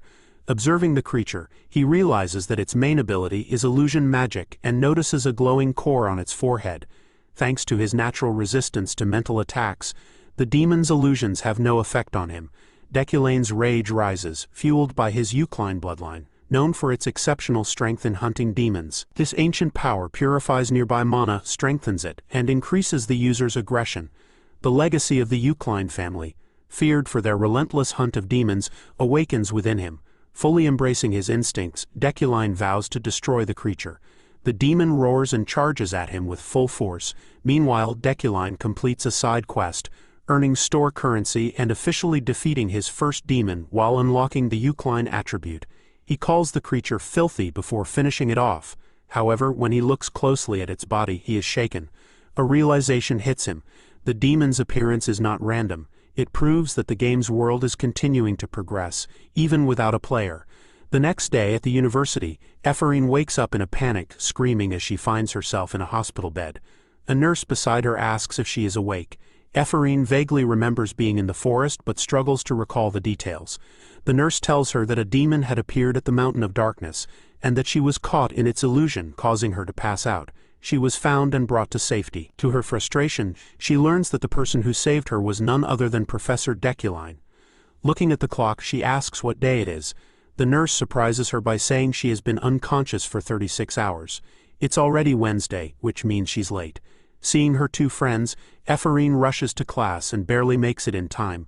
Her friend is relieved to see her and worried because she had visited the clinic while Ephorine was unresponsive. As they settle in, they learn that today's lesson will be special. Soon, Deculein enters with Alan, who is carrying a box. Ephraim wonders who Alan is. Without wasting time, Deculein introduces him as his teaching assistant. The students are shocked because Deculein has always taught alone. Some think being his assistant could be good for one's career, but with Deculein that seems unlikely. Ephraim remembers her father, who, despite being skilled, couldn't get a teaching assistant position even at 30. She wonders why Deculein suddenly decided to take a mage as an assistant. Deculein then announces that today's lesson will be based on experience. The students, including Sylvia, are given a 3-hour task, and a timer is set. As Ephraim starts her assignment, she keeps thinking about her father's inheritance. She notices that her bracelet looks similar to Deculein's, making her wonder about her father's past connection with him and his recent kindness. She decides to focus on completing the task. Meanwhile, Sylvia finishes in just 25 minutes and 15 seconds. Everyone is shocked that she didn't even take half an hour. Alan and Deculein watch quietly. After a moment, Deculein allows Sylvia to leave. Though relieved, Sylvia is filled with hatred toward him. Ephraim struggles with her task. Time passes, and Deculein dismisses each student as their 3 hours end. Eventually, only Ephraim remains. She knows she has failed and slams her head on the table trying to think of something. She remembers Sylvia and realizes she not only failed to surpass her, but also was the only one who didn't complete anything. She calls herself stupid for not finishing such a simple task. Frustrated, she mutters that she is useless and a failure. As she sinks into despair, she suddenly hears Deculein's voice. He tells her that 5 hours and 40 minutes have already passed and asks how much longer she will make him wait. Shocked, Ephraim looks up and realizes he is still there. Deculein criticizes her for failing such a simple task and even breaking down because of it. He tells her that no matter who mocks her, surpasses her, or stands against her, she must stay cold and logical. With such a weak mindset, she will never reach his level. Disappointed, he turns and walks away. Ephraim sits there, stunned and miserable. The room is empty, and the clock keeps ticking. She slams the table in frustration, remembering Deculein's harsh words about trusting in her. She refuses to accept them. As her frustration grows, she repeats his words to herself. The green light bursts from her bracelet, surrounding her with energy fueled by her determination and anger. She declares that she will do it, no matter what. Meanwhile, Deculein thinks back on how he recently trained Ephraim. He put a lot of effort into teaching her, but he believes it was necessary. She needs to grow stronger for the challenges ahead. The appearance of a demon at the Mountain of Darkness is a sign that the main quest is about to begin. In the coming age of great evil, powerful people with strong morals will rise, including a much stronger Ephraim. Right now, she lacks mental strength and a true understanding of what it means to be a mage. However, Deculein expects her to overcome these weaknesses and become a powerful force, perhaps even strong enough to challenge him. But Deculein, who values self-reliance over destiny, is confident that he can stop that from happening. He refuses to let a newcomer surpass him. Ephraim leaves the classroom, pauses for a moment, then hurries to Deculein's office. She presents her completed magic assignment. Deculein notes that it took her exactly 6 hours and 25 minutes. Although she did not attend the academy and her skills still have flaws, he cannot deny that her work is impressive. It deserves first place. With this, a side quest is completed, rewarding store currency. Now that Ephraim has returned, Deculein decides it's time to go home. As he walks, a white-haired man steps in his way. Deculein immediately recognizes him. Zeit von Grahan-Yukline, Julie's older brother and the leader of the Friend family, the same family Julie belongs to. He is also the one who strongly supported Deculein and Julie's engagement. Zeit is a powerful warrior, ranked above Iganeshai, a famous fighter known for his skills. However, Deculein is puzzled as to why someone like Zeit would seek him out. He quickly starts thinking of possible reasons, suspecting it might have something to do with Julie's snow flare stone. While Deculein does not consider Zeit an enemy, he stays cautious, unsure if this meeting could be a real threat. Zeit, however, simply shares his concerns about Deculein and Julie's recent interactions. He casually suggests that they have dinner together, calling it a friendly gathering. Deculein, seeing no way to refuse, agrees without hesitation. Pleased with his quick response, Zeit promises to handle all the arrangements and even plans the menu to suit Deculein's tastes. Deculein quickly realizes that Zeit has carefully planned everything, giving him no room to decline. Knowing how much Zeit values his family's reputation, Deculein understands that rejecting the invitation could be risky. The next day at the Freyden household, Julie reacts with immediate frustration when she hears about the dinner. She expresses her dislike for Deculein, saying that her intense training schedule leaves her no time for such things. Zeit, however, brushes off her complaints, calling her reaction childish over something as unimportant as a snow flare stone. Julie feels annoyed as Zeit guesses that Deculein must have bought the rare metal which is usually used to make weapons just to give it to her. He goes even further, saying that if Deculein gave it to her as a gift, she would probably call off the engagement herself. Julie gets even more frustrated, but Zeit stays firm. His anger rising, he tells her to think carefully, reminding her that emotions have no place in political decisions. He then asks if she has any romantic feelings, pointing out that as far as he knows there are no men who love her. Julie immediately denies it, saying it's nothing like that. Zeit then asks if her worries come from Deculein's bad reputation, but she denies that as well, saying it has nothing to do with him. Her answer only irritates Zeit more. Even though he is frustrated, he accepts what she says. Before leaving, he tells her to be on time and to settle any problems before the meeting. As soon as Zeit leaves, Julie can no longer hold back her emotions. She swings her sword with great force, releasing her anger. Her slashes create a powerful shockwave, shaking the area around her. Her subordinates stand behind her, watching her outburst in silence. One of them comments that her swordplay is wild. His name is Varone, a member of the Order of Hideken, and one of Julie's subordinates. Julie quickly apologizes for showing him such a shameful side of herself, but Varone understands. He also believes it is unfair for the current head of her family to force her into marrying someone like Deculein. However, Julie warns him not to speak badly of Deculein, though she insists that she doesn't really care about him. Seeing Varone stay quiet, she turns away and orders him to get ready as she prepares to leave. Varone, lost in thought, reflects on his chosen path to prove his loyalty. It is a duty that only he can fulfill, and he is determined to see it through because he believes it will bring Julie happiness. Meanwhile, at the Berkt Assembly of Elders, a meeting is taking place about a demon appearing in the Mountain of Darkness. The elders discuss the magic they have developed using mystic arts to fight demons and realize that now is the time to act. To handle the situation, the leader of the conference orders his men to send letters to the 12 sorcerers, summoning them to Berkt. The letters are sent without delay. At the same time, Deculein finishes sorting out the items he got from the auction. He gets ready to wear Rufarin's ring, which helps with mana recovery, and the ancient rune necklace, which can store mana. Following Iganeshai's advice to prevent theft, he plans to lock up the rest of his items in a secure vault. However, there is a problem. The Frost Flame stone isn't reacting the way he expected. He knew it wouldn't be easy to use right away, but he is surprised that his telekinesis has no effect on it at all. He suspects that the stone's mana is actively resisting him. He remembers that he spent a large amount of money on it. Then he recalls reading something related in the library, a concept called communion, a method used to tame legendary swords by forming a connection with them.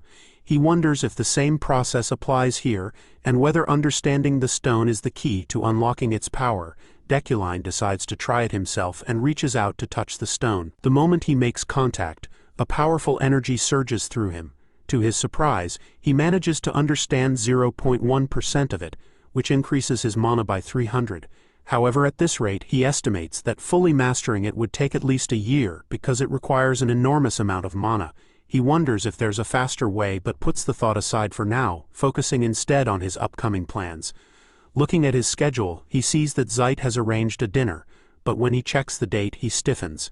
This event was planned before he took over this body, and in just 3 days, the anniversary of his death looms. Both events weigh on his mind. When Deculein arrives at the restaurant Von Meschel, he sees that Zeit is already there.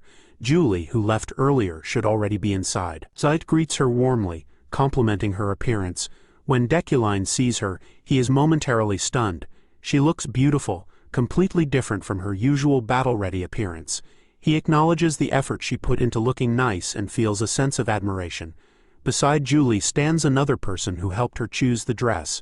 At first, Deculein is so focused on Julie that he doesn't even notice him. Then, an unexpected introduction happens. He meets Josephine, Julie's sister, but she is not just an ordinary sibling. She is a dangerous person he must be careful around. Josephine will do whatever it takes to get what she wants. In other words, she is a sociopath.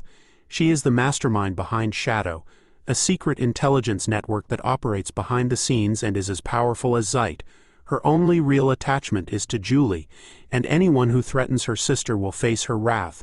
Deculein understands why she hasn't taken action against him yet, but the way she watches him makes it clear. Her hostility is just beneath the surface. If he ever hurts Julie, Josephine won't hesitate. As he steps into the room, Deculein immediately realizes that this is a serious and dangerous situation. If he wants to survive it, he must prove that he is sincere about Julie. Zeit wastes no time and directly asks Deculein when he plans to hold the engagement ceremony, reminding him that 3 years have already passed. Before Deculein can answer, Julie rejects the idea, but Zeit stops her, saying that the adults are talking. Deculein is about to respond, but he hesitates. Josephine's powerful aura fills the room, making it hard to ignore. Looking at Julie, he declares that he is leaving the decision entirely to her. If she doesn't want the engagement, he will accept her choice without hesitation. Julie is visibly shaken by his words. Zeit, worried about how easily Deculein is willing to give up, expresses his doubts, saying that the family heads won't approve of such a decision. Still trembling, Julie turns to the head of the family and asks for a private conversation. Zeit thinks for a moment, then agrees. He and Josephine leave together. Deculein watches them go, trying to understand Zeit's true intentions. Meanwhile, Josephine holds a glass of wine and wants to know what they are talking about. Deculein thinks about her and realizes that she is using some kind of ability to listen in on their conversation behind the door. Since she laughed earlier, he suspects it was just a trick to hide a listening device. But instead of being concerned, he sees an opportunity. If he can convince Josephine that he truly loves Julie, he might be able to calm this dangerous situation. Looking directly at Julie, Deculein begins to speak. He says he has already told the truth, which confuses her. He insists that their engagement is not something he can simply end on his own. Things have already gone too far. Frustrated, Julie demands to know why. She reminds him that before they were engaged, he used her reputation to secure the arrangement. He even negotiated with his family's elders and offered compensation to make it happen. Julie becomes angry and raises her voice. She accuses him of trying to keep her away from dangerous battles and pressuring her to give up joining the Imperial Order. Instead, he wanted her to take command of the Order of Haddock, which serves under the Yukline family. She also mentions the rumors he spread about her when she refused. Her anger is clear. She cannot believe he is still playing these tricks. Deculein listens and acknowledges her words. He admits that he manipulated her, forced her to stay, and did things that cannot be justified. Julie, who understands his bitterness more than anyone, refuses to be fooled. She firmly declares that she won't fall for his tricks. Deculein admits that he has held her back and that his actions were wrong. He then shifts the topic, saying that both her older sister and brother have crossed the line. If not for their family's reputation, they wouldn't have any reason to stop the engagement from being broken. As Josephine silently watches, Deculein pushes his argument further. He tells Julie that if she truly wants to become a defender, she must leave her family behind. Speaking in a calm and disarming tone, he admits that he is neither honest nor loyal, shocking Julie. He tells her that he is the opposite of everything she believes in, making him an unworthy match for her. However, instead of breaking the engagement, he suggests they remain engaged but never marry. This way, she can be free from the complicated situation surrounding them. Even though he wishes he could let her go completely, he offers his name as a shield until she is ready to chase her dream. He promises to wait and keep the engagement intact. Julie, stunned by his sudden change in attitude, demands to know why. Deculein calmly tells her that he expects nothing in return, only that she smiles for him once a month. He says that this is all he wants. His words leave Julie flustered, and even Josephine is briefly surprised. Deculein knows that he only said what Josephine wanted to hear. His goal was to prevent the situation from taking an unpredictable turn. Yet, he notices Julie's reaction and unexpectedly finds her embarrassment cute. Smirking, he admits that she has managed to win him over. At that moment, Julie, angry, snaps that she won't fall for his tricks. She feels humiliated by his words, but if he is truly sincere, she wants more proof. Josephine, flustered, starts to wonder if Deculein's feelings are real. If they are, she decides to keep spying on them a little longer. With that, Deculein avoids a dangerous situation and earns 2 store currency. 3 days pass quickly, and the anniversary of an important death arrives. Deculein drives to the cemetery, emotions stirring inside him. The setting sun casts a golden light over the overgrown grass and scattered tombstones. This place has no personal meaning to Deculein, but it does to Kim Woojin, his past self. A memory resurfaces, showing a conversation between Kim Woojin and his team leader, Yahello. They talk about adding a hidden detail to Deculein's background. Yahello suggests expanding his story with the author's permission, but Kim rejects the idea. He thinks it's unnecessary and would only increase their workload. However, Yahello insists it's worth it, saying they should be dedicated to the game. Kim eventually gives in, but he doesn't see the importance, especially since it doesn't connect to the main story. Yahello, on the other hand, finds it meaningful. She believes it won't be a waste and reveals that Deculein had a fiancé who passed away. Kim recalls how passionate she was about adding creative details. He wonders what fascinated her about Deculein's lost fiancé. Was she doing it for their team, or was it her way of caring for others? He also wonders what hidden joke in the Easter egg once made her laugh. Back in the present, Deculein searches for traces of Kim Woojin's memories, trying to understand the full story. He questions whether Yahello's choices were acts of genius or cruelty. Finally, he finds a tombstone with the name Yahello von. He wonders why her name is there.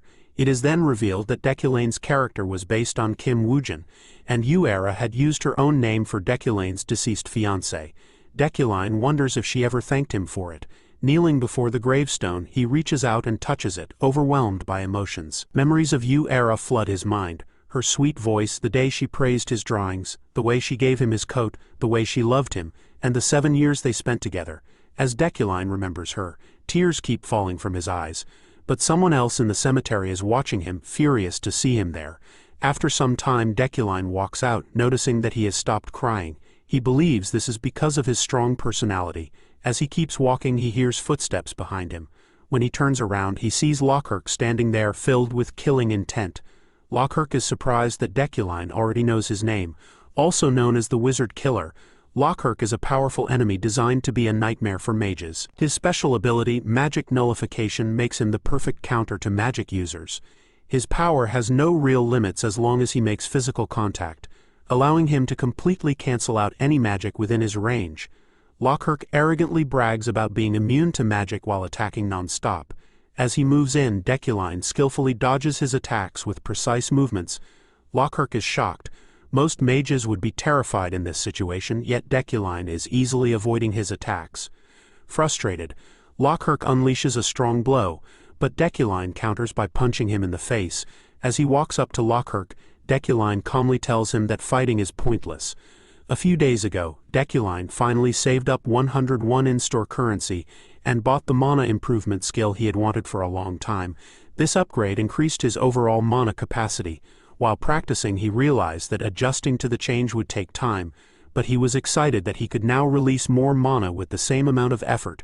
During training, he noticed that the skill's effect covered a larger area than he expected. Then when he grabbed his practice stick, he was shocked to see his hand sink into it. That's when he realized that the skill had also boosted his physical strength. After several attempts, Lockhart is finally defeated and falls to the ground completely beaten. Deculein successfully overcomes the life-threatening fight and earns more store currency. Thinking back on the battle, he realizes that he originally thought his Iron Man attribute alone would be enough. However, thanks to his recent upgrades, the fight was much easier than expected. Even after losing, Lockhart refuses to accept defeat. Furious, he yells insults at Deculein, calling him a traitor. Watching Lockhart's rage and strange abilities, Deculein quickly figures out the truth. Lockhart is not just any enemy. He belongs to the Red Film race, a revelation that shocks Lockhart. The Red Film race is known for their unique birthmarks. They are descendants of demons scattered across the continent and hide their identities because they are natural enemies of mages. Long ago, magecraft was created to fight demons, leading to a never-ending war between mages and the Red Film race. This conflict is one of the key parts of the game's story. Standing over Lockhart, Deculein realizes that because of their heritage, the Red Film race is always in danger. He suspects that a large-scale purge is happening. Though he understands the suffering Lockhart's people have gone through, he tells him that killing innocent mages will only turn him into the same kind of monster he hates. Lockhart, filled with rage, tells Deculein to stay quiet and just finish him off. But Deculein surprises him by saying he doesn't believe the Red Film are truly evil. Lockhart doesn't believe him and calls him a hypocrite. Deculein stays calm and explains that the only time he ever lost control of himself was when he faced a real demon. This reaction is part of his Yukline bloodline, passed down for generations. His family has hunted demons for a long time, and this instinct is deeply ingrained in him. He can't simply ignore it. He wonders if he is losing his composure in front of Lockhart or if he is being affected by his taunts. To make his point clear, he says that the red film are also human, and he can trust them. Just then, the other inspectors arrive. Deculein quickly knocks Lockhart out to ensure he can be arrested without any trouble. One of the inspectors introduces himself as Ropa and compliments Deculein's powerful kick.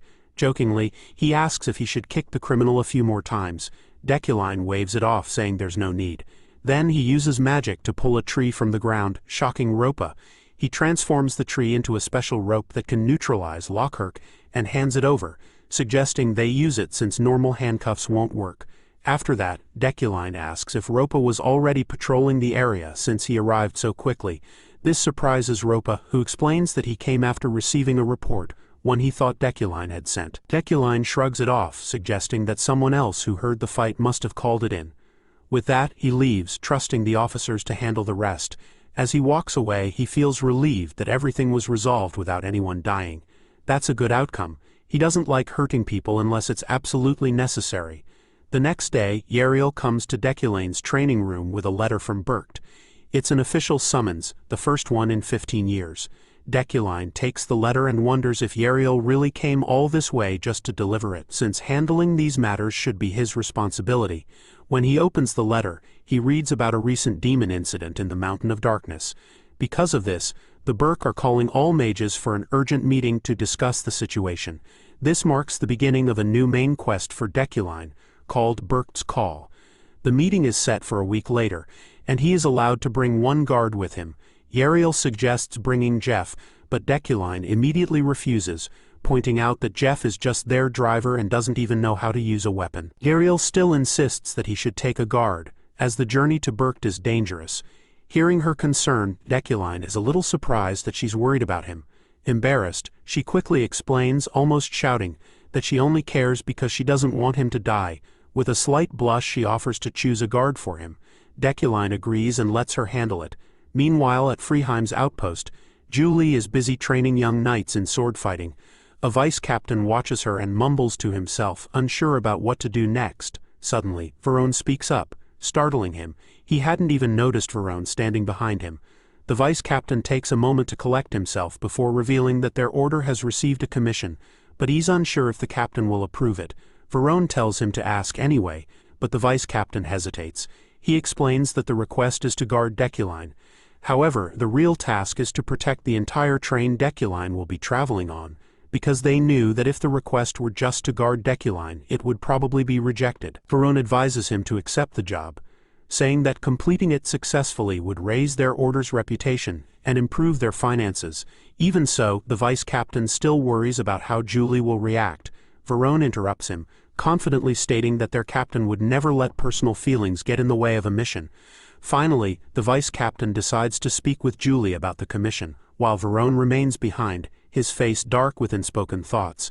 Berkt, also called Alpines, is a powerful region in the northern part of the continent, standing tall at 3,500 meters above sea level. It commands great respect and authority. It is home to the Elders, a powerful group of mages. Every magic school across the land follows their teachings, and the magic tower plays an important role here. But what truly makes Berkt special is its floating island of mages. Even legendary mages must obey the decisions made in this place. Because of its immense influence, Berkt is known as the central pillar of the magic world. A summoning to Berkt is a great honor, happening only once every few decades. It is a mark of true recognition for any renowned sorcerer. However, being called to Berkt is also considered dangerous. Some whisper that it's a mage's grave. Now, as a man releases a surge of mana, his presence fills the area with heavy oppressive power. At the train platform to Berkt, life goes on as usual with farewells and daily routines. Preparations continue, with workers confirming the final details. One of them assures that everything is ready. A silver-haired girl nods in agreement, showing her approval. Then she, who is in charge of today's arrangements, announces his arrival. A man with a sharp, well-dressed appearance walks in, his face completely blank. Beside him is a child, practically bursting with excitement. The child's eyes go wide with amazement as he spots snow in April. He can't believe how beautiful it is, and feels that coming here was worth it. Out of nowhere, a girl steps forward and tells the professor that from now on the Order of Freyden will be in charge of guarding the first half of the train. The professor struggles to keep a straight face when he sees Julie completely losing her cool in a panic. Her face turns ghostly pale, and then bright red in just a few seconds. Even so, she straightens up and assures the professor that they will do their best to keep everyone safe and make the journey as smooth as possible. At that moment, a memory suddenly hits Julie, throwing her into a total meltdown.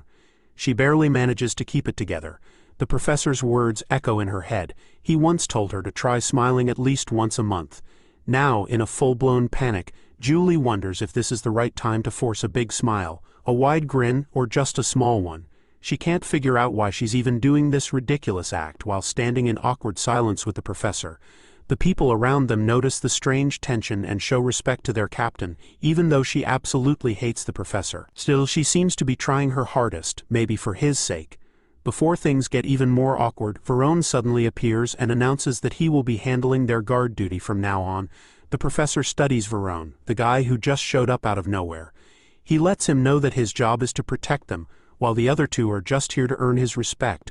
Laughing loudly, one of the comrades gives Varone a firm pat on the shoulder and tells him to stop messing around. Then he quickly introduces him. This is Varone, a highly skilled fighter known throughout the Order. He adds that Varone will be handling their security and assures everyone that they're in good hands. But the professor isn't convinced. He examines Varone closely with his sharp eyes, trying to sense anything special about him. However, he doesn't feel anything unusual, though he wonders if he's just overthinking it. Moving on, Varone explains that each mage has their own guard assigned to them in every train cabin. Without wasting time, he declares that he will personally guard their cabin. That settles it. It's time to leave. Before leaving, Julie wishes them a safe trip and then quickly runs off. However, right before disappearing, she suddenly turns her head and flashes a forced smile at the professor. It looks like her face might crack from the effort. Meanwhile, the professor has no idea what's going on with her. One of her subordinates wonders if Julie is okay in the head, but the professor quickly realizes that despite everything, she kept her promise.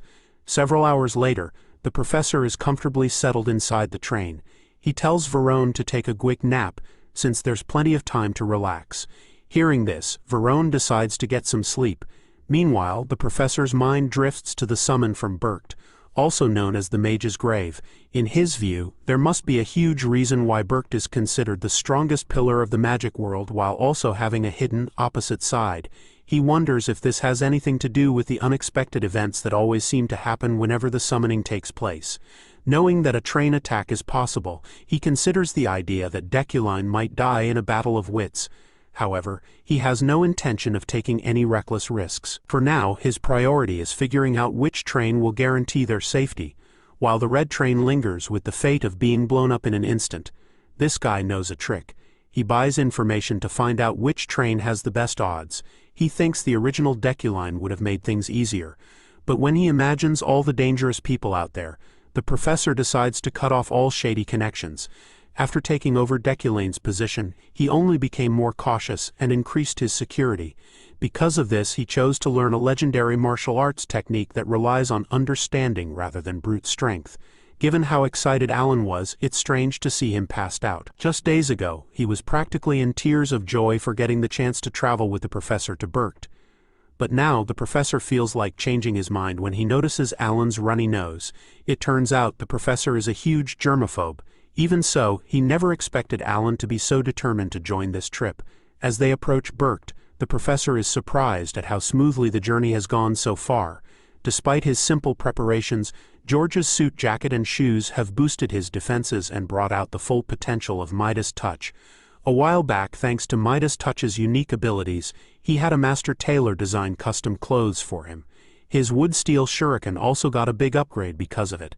He even strengthened several pieces of wood steel scattered throughout the train and reinforced Alan's clothes just in case. Apparently, the professor also enhanced some protective robes and increased their durability using Midas Touch. But something is bothering him. Using Midas Touch so much has drained his mana more than usual. The preparations were necessary, but he really hopes nothing bad happens. With a sigh, he wishes for a peaceful, uneventful trip. But of course things don't go his way. Right then, the front of the train bursts into flames. A few days before Deculein left, snowy mountains were passing by. Around that time he asked Blondie to put down her book for once and have a casual chat. He wondered if she was swamped with assignments at the magic tower. She nodded at first but admitted that she sometimes skipped classes. She wasn't exactly happy with the whole conversation, but Deculein let it slide, telling her it was fine. Her father even complimented her, encouraging her efforts. Even though Blondie is set on becoming an archmage, she always does her best. But she scoffs at the idea, convinced that if she can't handle small things she has no future as an archmage. After that blunt exchange, she has no lingering thoughts about Ephraim. However, she is curious to hear Deculein's theories. Right now, she wastes no time in questioning her father's real reason for planning this trip earlier than expected. Berkt's assembly is still a few days away, so why the rush? With a deep sigh, her father explains that the trip to Berkt is incredibly important. It's the place known as the Graveyard of Mages. Suddenly, Blondie becomes extremely curious and wants to know more. Seeing her interest, her father tells her that the story is real. She had always thought it was just a bedtime tale, but now the truth hits her hard like a lightning strike. He reveals that every time Berkt summons people, mages end up losing their lives. Some never return alive. For example, 15 years ago, 11 people died. Looking back on it, he tells Blondie that getting an invitation to Berkt proves their family's prestige. Since only 20 families are chosen, there's no way to refuse. More importantly, attending the event would make their family part of history. But skipping it means severe punishment. Any family that refuses to go is quickly removed from the ranks, and a new one takes their place without hesitation. At this moment, her father tests Blondie's intelligence by asking if she can figure out an easy way to remove the so-called prestigious trash. She is shocked and can't believe what she's hearing. It turns out that the famous trip to Berkt is more than just a gathering. It's a brutal way to eliminate the weak. Ambitious sorcerers use this event to take down others and climb to the top. That's why her father insists on traveling early. He received secret information about a dangerous group planning to ambush the late departing trains. To stay safe, he decides to bring her along. He also wants Sylvia to understand how cruel the world is so she won't be caught off guard. Among the 12 traditional families, he believes every sorcerer deserves a penalty for causing this chaos. Without hesitation, he bluntly says that dying on the way to Berkt is no different from a natural magical death. A few days later, Alan and the professor are sleeping peacefully on the train, completely relaxed. Suddenly, a massive explosion shakes everything.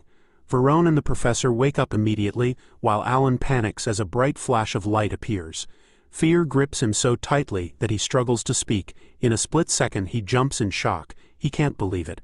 But the train is floating in midair. It turns out the professor acted fast, using telekinesis to grab hold of the train and put it back on track. Estar's martial arts skills also helped. Learning telekinesis before the trip was a smart move. Meanwhile, a group of criminals lurking on the train's roof is planning a major robbery. Their goal is to hijack the train filled with professors. The promise of a huge reward keeps them motivated, and they're ready to attack without hesitation. The professor smirks at these foolish thieves, knowing they made a terrible mistake messing with him. Their luck just ran out. Without wasting a second, he pulls out sharp pieces of wood and metal. He strikes fast, stabbing the attackers and sending them to their deaths.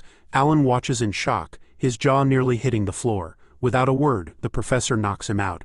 It's time for the kid to get some rest. Without wasting any time, he orders Verone to get Alan and the other passengers to safety because he has unfinished business with these thugs. With that, he throws the filthy criminals off the train. He knows that Iron Man's sharp senses could easily tell the difference, but there's no time to overthink things. The professor steps in to take control of the situation and plans to sort out the rest later.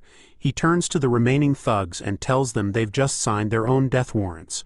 While Verone stays close to protect Alan, the professor takes action, reducing the damage from the explosions, getting the train back on track and taking down the thugs one by one. All of this drains his mana reserves, leaving him with only 10 out of 3,657. With everything settled, Verone reports that all the passengers have been safely evacuated. Out of nowhere, the professor starts to feel uneasy about Verone. Something about his gaze is deeply unsettling, though he understands why Verone might still be on edge. But that's not all. Suddenly, a murderous aura erupts from Verone, catching the professor off guard. Seeing Verone's true nature revealed, the professor can't believe he let his guard down. Varone acknowledges the professor's survival skills but makes it clear that he intends to kill him with his own hands. Things just took a dark and terrifying turn. Now that everyone is safe, Varone has completed his duty and is ready to claim his reward. That means it's time for Professor Deculein to die. Game over. The professor is already exhausted, his mana dangerously low, and he is completely taken aback. He never expected his own guard to turn against him. But his curiosity gets the best of him, and he asks Varone if he's acting alone or if someone else is controlling him. When he suggests that Julia might be behind this, Varone's fury explodes. His murderous intent intensifies as he glares at the professor, whose time is running out. Varone snaps and orders the professor to stop saying his master's name. Filled with rage, he warns that a single careless word could make things even worse for the professor.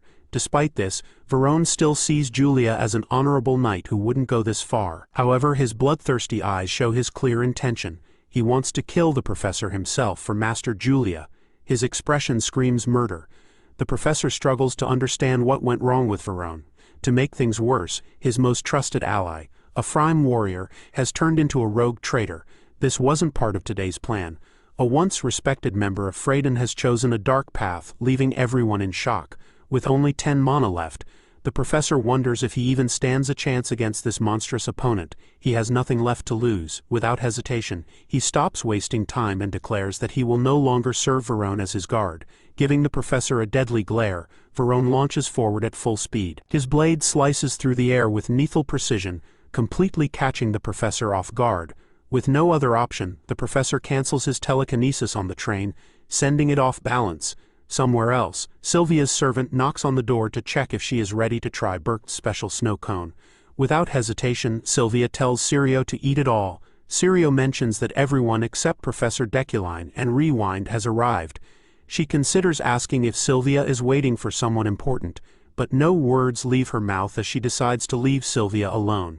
After that, Sylvia starts remembering the past. She feels a wave of guilt as she watches the memory unfold from a distance. The day she visited her late mother was just an ordinary day. She had poured out her feelings, complaining about school and how much her teacher Deculein annoyed her. His endless assignments gave her headaches, and he acted as if he were the only professor that mattered. But then a faint noise interrupted her thoughts. Curious, she peeked around the tombstones and spotted Deculein standing there, his noble posture as composed as ever. He never seemed like someone who mourned, so it completely surprised Sylvia to see him visiting a grave. He was full of surprises, and then her jaw dropped. A single tear slid down Deculein's cheek. Sylvia was stunned. The sight of him crying shattered the perfect image of his cold, unfeeling personality. The strict and arrogant professor was now someone who had suffered a great loss. His tear looked like a falling star, and the moment stayed in her mind, unforgettable. Just then, her father's warning rushed back into her thoughts. A dangerous group was planning to attack the late-arriving trains, and she grew anxious because Deculein hadn't reached Berkt yet. She remembered his lecture notes, which inspired her to take action. Pulling out a magic stone, she gripped it tightly, determined to do something. Since magic is built using the caster as the source, she had control over 3 primary colors of magic. Focusing her mana, she shaped the magic stone into a bird. With a silent command, she sent her intentions into it, hoping it would serve as her eyes. The bird, now named Swift, took off into the sky, ready to show her what was happening. Meanwhile, Professor Deculein is barely holding on, with a few broken bones. Luckily, the train didn't fall, all thanks to Iron Man. He just needs some time to recover. Hiding out of sight, Deculein hopes to buy himself a little time, but Varone has other ideas. That vicious man, hungry for the professor's blood, refuses to stop playing with him. Deculein can't believe Varone is still standing after everything. He tries to crush Varone's flesh by throwing a wood steel, but Varone dodges effortlessly. His protective chi surprises Deculein. Varone, on the other hand, finds it amusing that this dying professor is still clinging to life. What a miserable way to survive. The two engage in a fierce battle. Deculein quickly realizes that Varone has been in control the whole time. Even if Deculein were at full strength, beating Varone wouldn't be easy. Now, with his mana almost drained and exhaustion weighing him down, his chances of winning seem slim. But Deculein isn't the type to give up. That's when he remembers his trump card, Resolute. This skill unleashes a powerful mental force that lasts until the fight ends. However, if his resolve wavers, his body will remain stiff and unbending. Even if his mind disconnects, that means, no matter what, Deculein will not fall. Meanwhile, Varone turns into a raging beast, thirsting for blood. He charges at Deculein with his sword, and Deculein knows that one strike from Varone could be the end of him. He wonders if he will wake up in his office again, or if this is truly the end. Suddenly, blood splashes everywhere, painting the whole room red. Swift rushes to the crash site, acting as Sylvia's eyes. Varone's instincts explode with fury, and he is completely consumed by the need for revenge. He lunges forward, determined to end this fight once and for all. But then, something unexpected happens. The space around him starts wavering unnaturally, throwing him off balance. He lowers his guard for just a moment, and that's all Deculein needs. In an instant, Varone's hand is severed and sent flying, blood gushing like a fountain. His screams pierce through the chaos, while Deculein, still unsure of what just happened, knows one thing: it's time to finish this. With the last bit of mana he has left, Deculein throws a wood-steel weapon, knocking Varone even more off balance. Now Varone is barely hanging on at the edge of the train, his life depending on a dagger and his remaining hand. Deculein steps forward with a victorious smirk. Struggling for breath, Varone demands to know what trick Deculein used to turn the battle around. But even Deculein has no idea what really happened. Still, now that the fight is over, he finally has the chance to get some answers. He wants to know why Varone is so determined to kill him. Deculein is certain he's never had any conflict with Varone. So why has this fight gone so far? Varone clearly states that Deculein has betrayed his leader and committed unforgivable crimes. This makes Deculein wonder if everything Varone is doing is for Julia. Raising an eyebrow, he questions why, since Julia never asked for any of this. Pushing further, Deculein boldly asks who Julia is to Varone. Struggling to find the strength to answer, Varone stays silent. That question hits him hard because he believes someone like Deculein could never understand. Varone's mind drifts back to the past. Julia was once praised by the Freyden family for capturing a little pig. That little pig was actually young Varone, who had gotten into trouble with a noble's son, Jason. Jason's mother refused to admit her son did anything wrong and kept talking about how kind he was. Varone, unwilling to back down, cursed at Jason, standing his ground. This made the noblewoman furious, and she was ready to press charges for assault and trespassing. She wanted Varone thrown out like trash. Julia, shocked, couldn't believe that Varone, a street kid, had the guts to sneak into noble territory.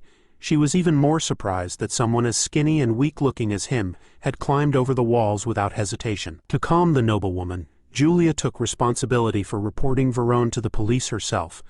On the way, Varone kept complaining about how unfair everything was. He insisted he was only defending himself and asked if that was really a crime. After a brief silence, Julia admitted that the Freyden family was known for being ruthless. She acknowledged that Varone might have a point, but before Varone could go off again, Julia quickly shut him up. She made it clear that he didn't get a free pass to hit people just because he was angry. Then, looking him straight in the eyes, she made him an offer. She wanted him to follow her. She would teach him how to control himself. But all Varone cared about was whether food and drinks were included in the deal. And just like that, he met his leader, Julia, who took him in as her own. Later he joined the Night Order, but his terrible personality didn't help him make any friends. Because of his bad attitude, people kept their distance, leaving Julia as the only person who truly cared about him. As long as she was by his side, everything felt right. Julia was strong and always stood up for others, never turning a blind eye to injustice. Over time, Varone's respect for her deepened into something more than just admiration. He fell for her but knew he could never act on his feelings. He believed his emotions would only become a burden to her. Even though Varone claims his feelings are nothing but a burden to Julia, they are the reason he is determined to kill Deculein. He is convinced that Deculein will be the death of Julia. To him, it's clear as day, Deculein is the cause of every disaster in this twisted game. And Varone knows it. Varone's prediction is completely right, but Deculein, staying calm, tells him he is wrong. He says he will change his own fate and make sure Varone doesn't follow a path of destruction. To prove it, he swears never to harm Julia and even offers Varone his hand. However, Varone doesn't care about Deculein's change of heart. His eyes glow with mana and he refuses to back down. He still wants to kill the professor. Deculein sighs heavily, knowing that Varone's stubbornness will bring endless pain to Julia. There is only one thing left to do. Without hesitation, he kicks Varone off the train. Meanwhile, Julia's subordinates notice that she seems lost in thought, probably worried about Varone. She quickly brushes it off, believing that Varone is strong enough to handle himself. As he falls through the endless sky, Varone lets his tears flow freely. He can only wish his liege a happy life. Swift flies like a bird, giving her creator a full view of the crash site. Now, Sylvia understands what's going on. She realizes that Deculein killed his own guard, and the guard fell off a cliff, disappearing into nothingness. Focusing carefully, she pieces together the events that led to this tragic moment. She learns that Varone had planned to kill Professor Deculein that night but failed miserably. In self-defense, Deculein had no choice but to throw the knight off the train. Just then, Sirio snaps Sylvia out of her thoughts, reminding her that the assembly is about to start. She looks worried but doesn't say anything. Still, her mind keeps thinking about Deculein. She hopes he will show up on time and prevent any further trouble. Elsewhere, the guards are excited to see their vice chief, Lilia Fremian of the Security Bureau. While patrolling, Lilia confirms the explosion and attack. The guards assure her that this is indeed the right location. But with the Berkt assembly approaching, this kind of chaos seems almost normal to them. Adjusting to the situation, Lilia asks if there are any casualties. The guards answer flatly, yes. 2 people are still missing or possibly injured. Lilia listens carefully as they name the missing individuals, Knight Varone and Professor Deculein. This takes her by surprise. The guards lead her to their supervisor for more details. But before she can follow, her eyes land on the body of a small child.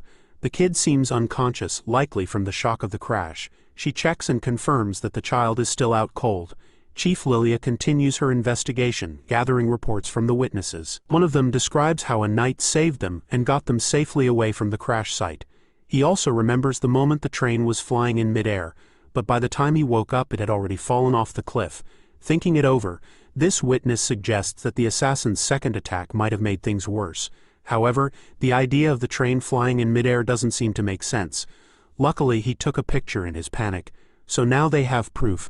Lilia wonders if he somehow made the train appear out of nowhere.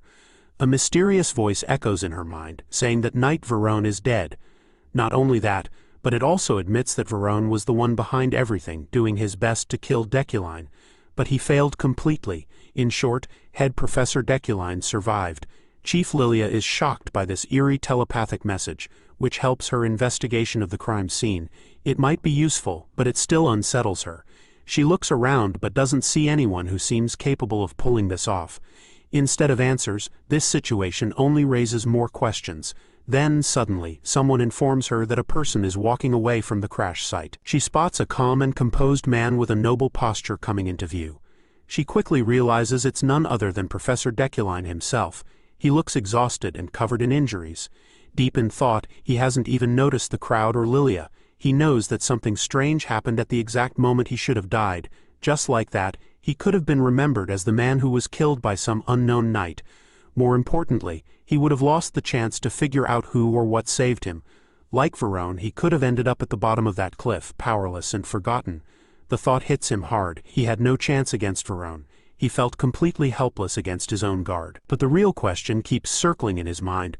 Who saved him back then? Without wasting time, Lilia calls out to head Professor Deculein, checking if he's safe. She introduces herself as Lilia Freeman from the Security Bureau and informs him that he needs to fill out a report to help with the investigation. But Deculein ignores her and instead asks what time it is. She tells him it's 3:30. While he silently calculates that he has 6 hours to make it back in time, Lilia focuses on her duty, ready to discuss what happened. However, Deculein clearly isn't interested. Instead, he asks if this is the only way to Berkt. Annoyed, Lilia answers that there's both a road and a sea route to Berkt. She then tries to question him further, but before she can get any answers, Deculein suddenly disappears. No one, not even the workers, knows where he went. Lilia realizes that Deculein must have used a speed spell to escape her. After everything he's done, blocking the train, using telekinesis, fighting assassins, and taking on Varone, it's unbelievable that he still had enough energy left to cast acceleration magic. That's a high-level spell, and it irritates her even more. This confirms what Lockhart said about him. He really is something else. Meanwhile, at the Berkt assembly, the hall is full, and it's now 9:30. Sylvia is still waiting for Deculein to return. The host, keeping things formal and out of sight, thanks the attendees for responding to their summons. Then, out of nowhere, a huge wave of magical energy fills the air, making Sylvia uneasy. She quickly realizes that this power belongs to none other than Desecton, the great elder of Berkt. He is a living legend who chose to leave the outside world behind.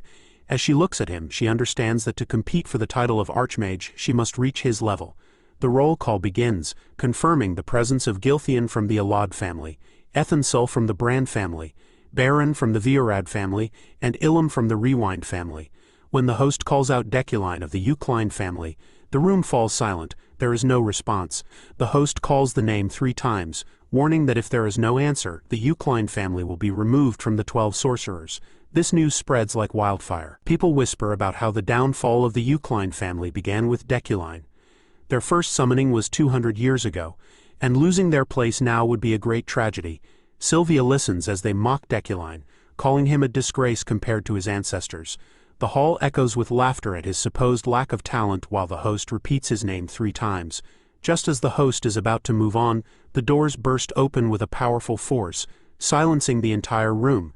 Standing there is Deculein of the Yukline family, marking his attendance and leaving everyone completely stunned. The meeting that had started in shocked silence progressed smoothly and swiftly.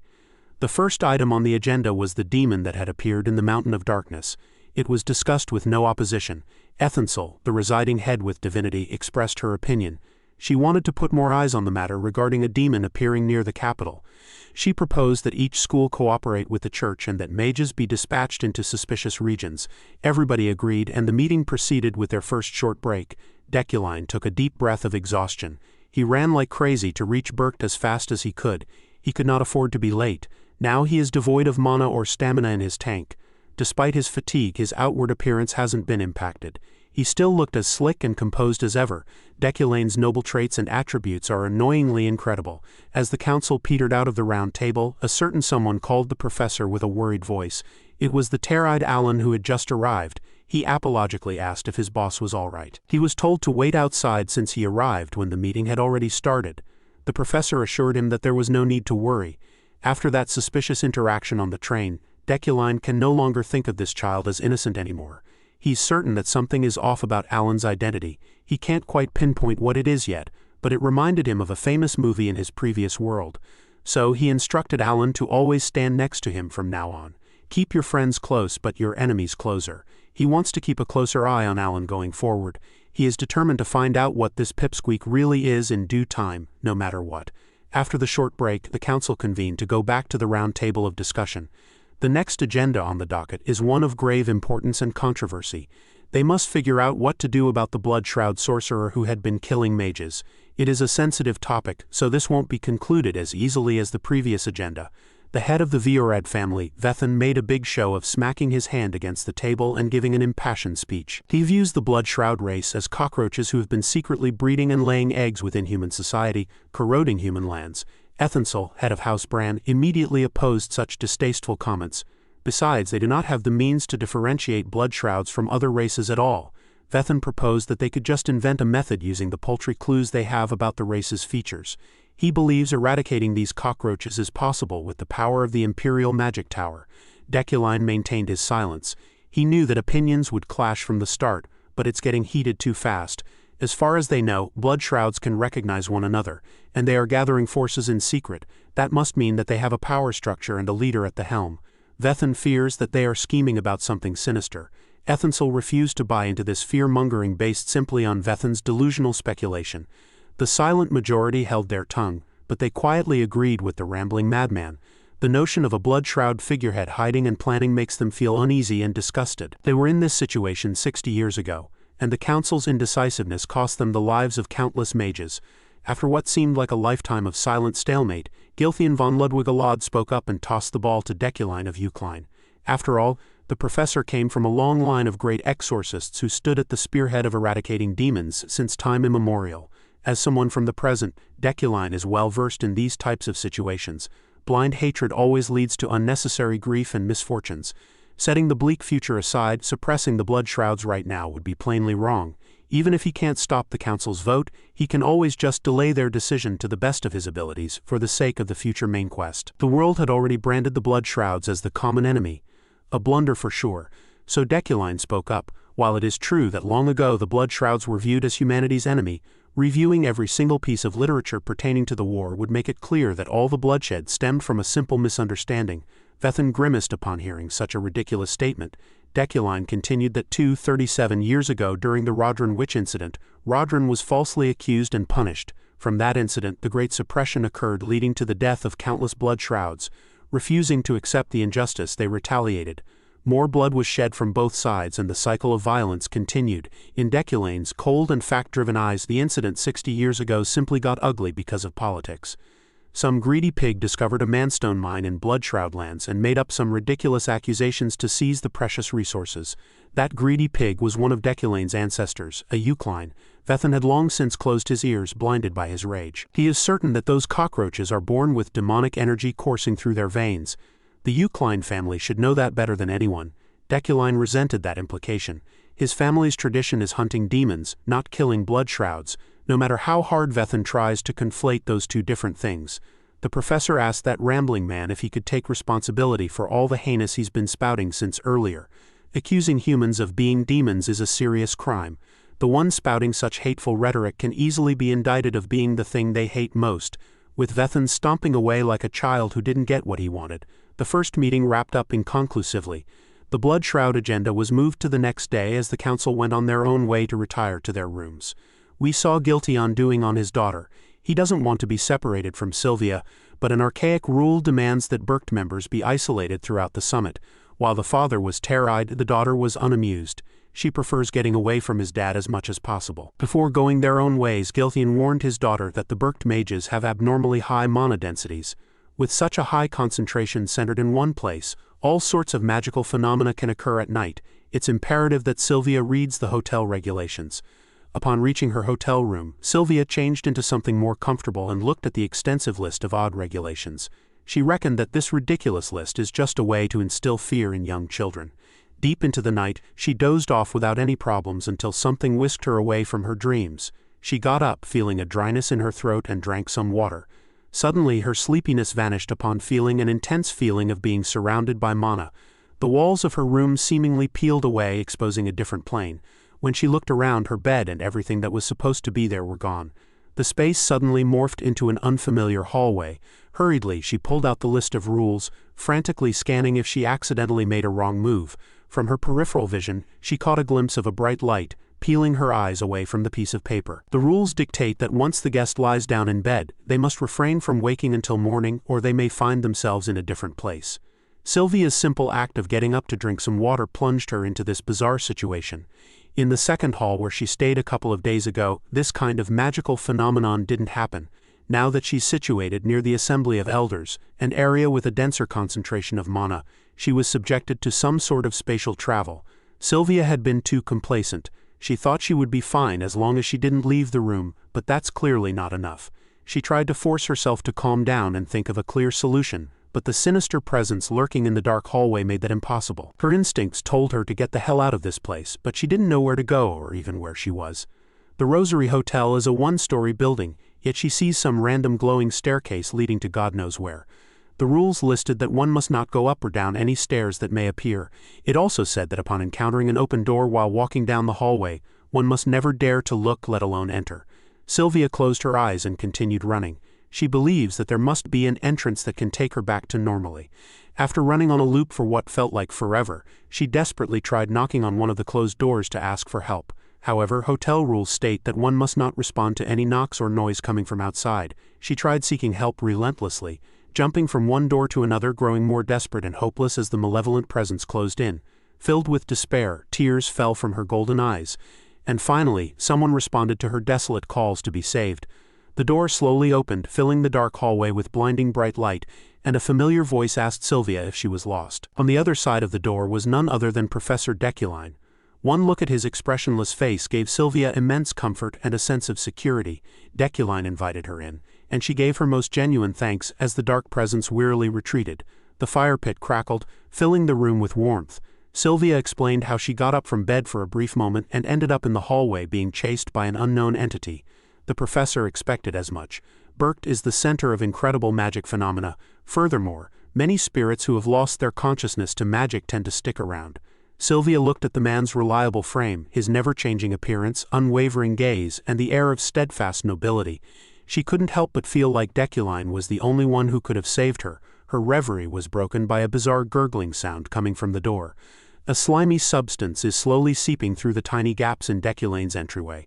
A few moments later, the ghostly slime took the shape of a vengeful spirit made of pure darkness, hungry for life. Deculein didn't seem to mind the uninvited apparition and simply told his student to stay still. Suddenly, 2 pieces of minerals flashed past her. They danced in the air swiftly and forcefully dispatched the apparition without trouble. Upon being torn apart by the telekinetically controlled weapon, the apparition lost the stability of its form. Once the pair of minerals stopped in midair, Sylvia was in awe by how such a feat was even possible. She had never seen the subjugation of roaming ghosts before. Deculein explained that he used a type of specialized magic designed to kill, which is nothing to be particularly proud of. After all, magic was not created with the sole purpose of killing. Hearing him say such noble words after saving her from such a hopeless plight tugged at the young woman's heartstrings. She felt compelled to show the man what she was capable of, so she conjured a flowing flame that made the professor look away from the book he was reading to Aura Farm. Next, Sylvia displayed her raging lightning. Then we moved on to metallization, forming flower-like figures made of pure metal. With a blue hue, she also showed off her beautiful goblin fire.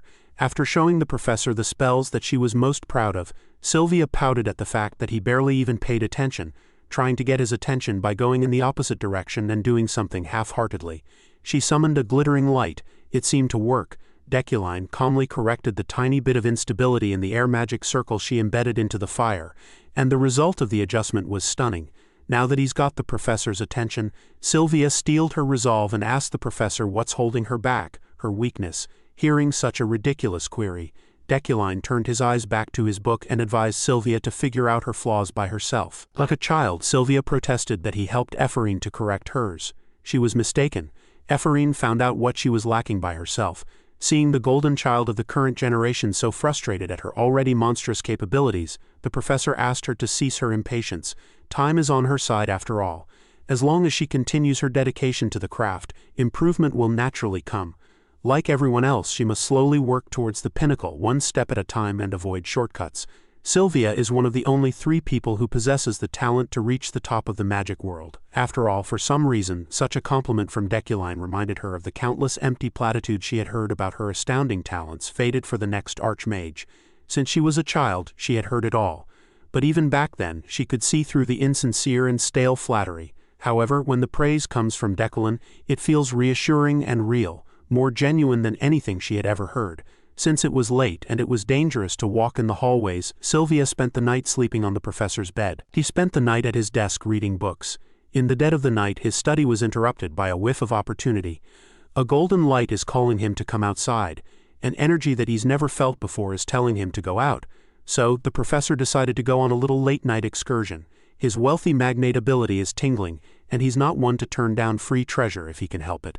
The mountain path is largely inaccessible, so he might just chance upon an incredibly rare item hiding in the woods. One of the reasons for the path's inaccessibility is the sinister spirits roaming around.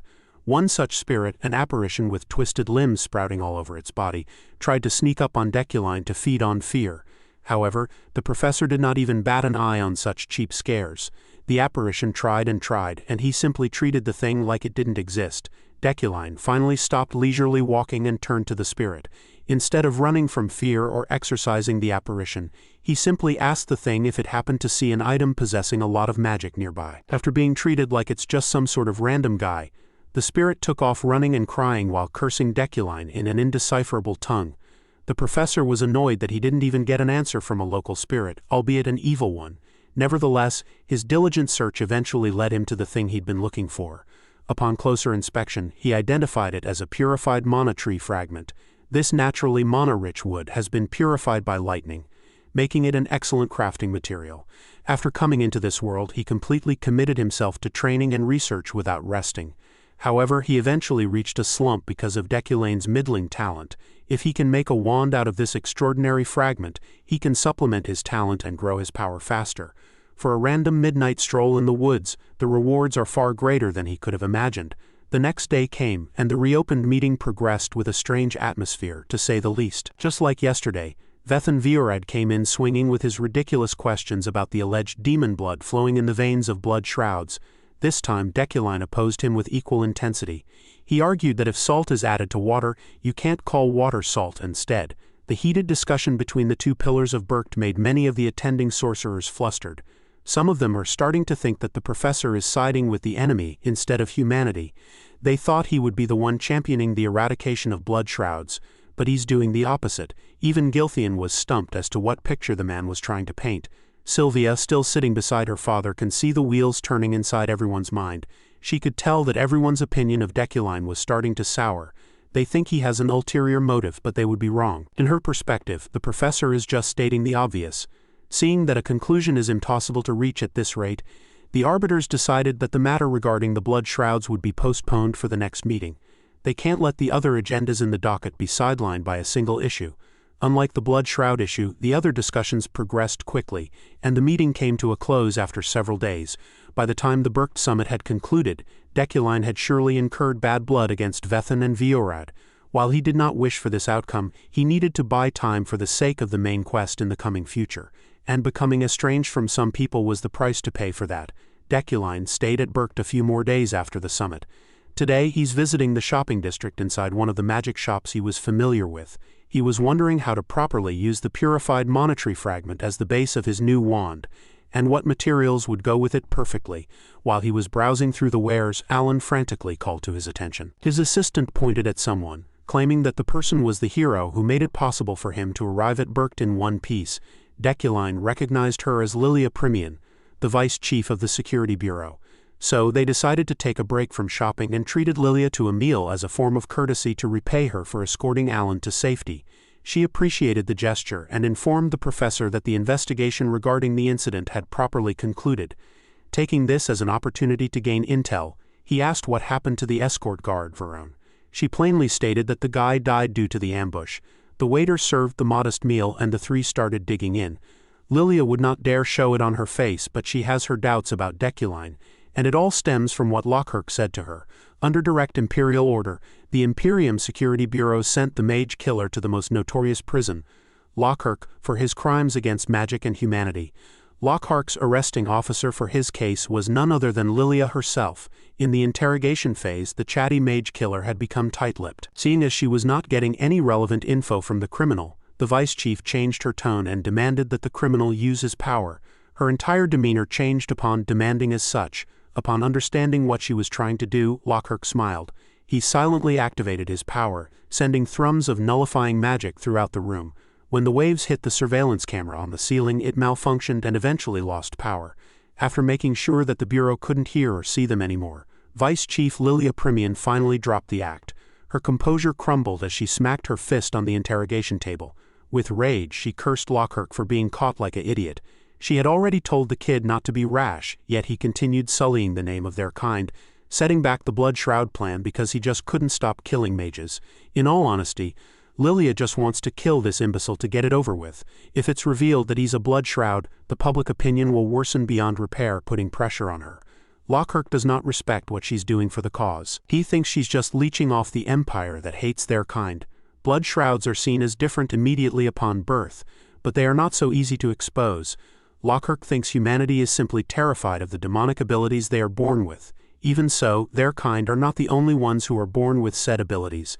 Another mistake that the criminal makes is provoking Deculein when they are supposed to silently keep an eye on the Yukline. Currently, they are supposed to be observers. If the man causes any trouble, they will escalate to assassination, not the other way around. Upon hearing that the Blood Shrouds are thinking of killing Deculein, Lockhart uncharacteristically calls the man a true noble who should not be touched. Lilia was puzzled. What kind of true noble would have a mountain of criminal cases against him filed in the Bureau? However, the man that Lockhart saw had the grace of affirming that Blood Shrouds weren't demons, but humans. His eyes portrayed not a shred of doubt, and only righteousness. The criminal genuinely believes that if there were more nobles like Deculein in this world, then their kind would not be forced to hide their identity anymore. They can live alongside everybody else. He didn't even kill Lockhart. Even though he knew of his origin, he had the power and the law to back him up. Yet he stayed his hand.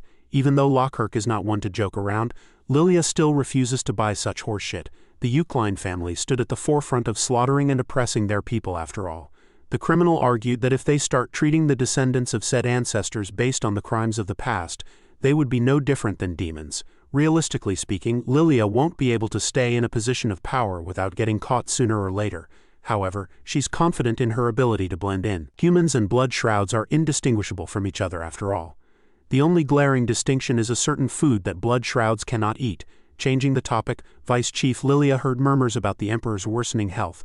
Someone new will soon be appointed to take the throne, and they have no idea how the new Emperor will view blood shrouds. They must lay low. For now, Lockhurk will be locked down in Lockhurk. Back to the present, Lilia chewed on her steak while eyeing this so-called true noble with utmost vigilance. No matter how hard she looked, all she could see was some annoying aristocrat. Suddenly, an uninvited guest walked up to their table and the pungent smell of alcohol assaulted her nostrils. Without taking his eyes off his plate, Deculein nonchalantly dismissed the drunkard without sparing a glance. It was the annoying brat Wilhelm von Grahan-Yukline. Even after being shooed away, he insisted on staying and giving Deculein a piece of his mind. While the confrontation was happening, grim news hit the Order of Freheim. Julie was just informed of the fate of one of her most valued knights. Hearing that Verone had perished during the escort mission to Berkt shook her to the core. She stood up and ordered her men to get ready to depart. Julie wants to hear what the hell happened from Deculain's mouth. Back in the restaurant, Vice Chief Lilia awkwardly stopped her meal upon Wilhelm's midday drunken intrusion. She recognized the brat as the current head of the Rewind family. Caught in the middle of two opposing powerful noble clans, she was confused to say the least. Wilhelm wanted to get some clarity about Deculain's odd stance in the meeting. He can't wrap his empty head around it. He wanted to know why a Yukline would side with the blood shroud so vehemently. Overhearing such a bombshell, Lilia almost let her real reaction show. Wilhelm remembers this peer of his, declaring that he wanted to annihilate those blood shrouds before. So what changed? Even before that, Deculein always blabbered on about how such lowly species should not have the right to live at all. Furthermore, he published a paper condemning blood shrouds at the university. Wilhelm tried to get a rise out of the professor, accusing him of finding a blood shroud slave to perhaps conduct research for such a talentless hack. Surprisingly, Alan defended his boss vigorously. Carefully dabbing his lips with a napkin, Deculein instructed his assistant to pipe down. It's all good. They simply shouldn't waste words against a man with a brain akin to rotten cheese. Such a surface-level line of thought is obvious to come from someone like Wilhelm. Wilhelm took the insult pretty well, all things considered. He just reminded Deculein that there are only 3 months left until the university's research presentation. Everyone will see if the professor's talk is all for show. Then Vice Chief Lilia tried her best to stay calm upon hearing a string of ridiculous revelations. Why would a Yukline make an enemy of everyone else by siding with the blood shrouds? She could not believe that the man with so many pending criminal charges in the bureau would do such a thing. Maybe Lockhark's last words before being thrown to prison have their merits. The seed of Deculein had been successfully planted inside the mind of the Security Bureau's vice chief. The day after that memorable lunch, Deculein finally pulled the trigger and commissioned one of the best-named craftsmen to make a wand for him before leaving Berkt.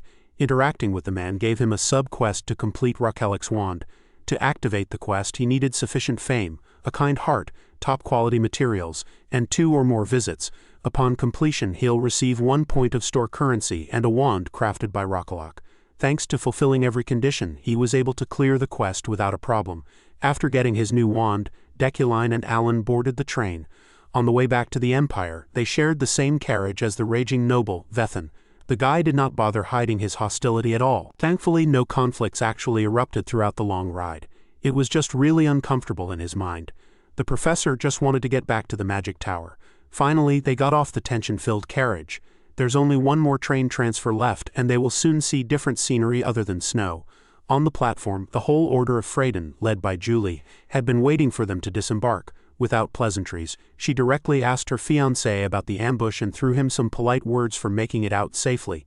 It's obvious that she had already heard about the news of Verone's passing. While Deculein doesn't know what version of the story the Order heard, it's obvious that they are not happy that he is the only one who survived, unlike their colleague. Julie, on the other hand, looked and sounded devastated. She heard that Deculein and Verone worked together to save the civilians. So she just wanted to ask one more question. She simply wanted to know what Verone's last moments were like. Julie's grieving and expectant eyes met Deculein's. For a moment the professor did not know how to respond. Before today he was planning to tell her everything.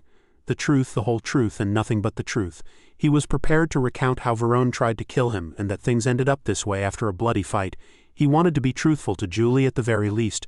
But now that he's standing in front of her, seeing the grief, Deculein can't seem to bring himself to say anything.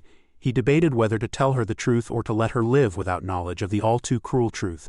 Julie's conviction will never waver, but her heart is not as ironclad as she presents to the world. That's the nature of the Julie he knew. If she hears the truth, she will certainly blame herself for everything. She'll claim her subordinates' wrongdoings as her own and severely torment herself with guilt. With a heavy heart, Deculein would play the villain and withhold what truly happened on that train. He will undoubtedly receive the eye of others, but he's gotten used to that. They stood in silence for a while, long enough for the train attendant to call on the passengers heading to the Empire. It's time for Deculein and Alan to board the 4th train. So he gave his fiancée a brief answer that in Verone's last moments he was emotional. Technically, he just withheld a few more details, yet Julie still looked devastated. She politely thanked him for taking the time for this brief talk before they headed over north to escort their comrade's remains. Seeing her walk away, Deculein lamented. He felt laughable and pathetic for not being able to get a grip on the feelings that the previous decal had for Julie. After making sure that the Order of Freydin was out of earshot, Alan expressed how rude those men were. They were also victims of the ambush, yet they did not even bother hiding their resentment and distaste. The professor didn't mind. Those knights are simply foolish. Unbeknownst to them, Sylvia had seen the whole conversation from a distance. She ran over to the professor and asked him why he held back. Deculein asked what she was talking about, but she refused to elaborate. Instead, she rummaged through her bag and handed him a gift, some sort of old book. After handing the gift to the professor, she ran away without saying another word. Deculein was stumped, and so was Alan. This trip has gone far too long.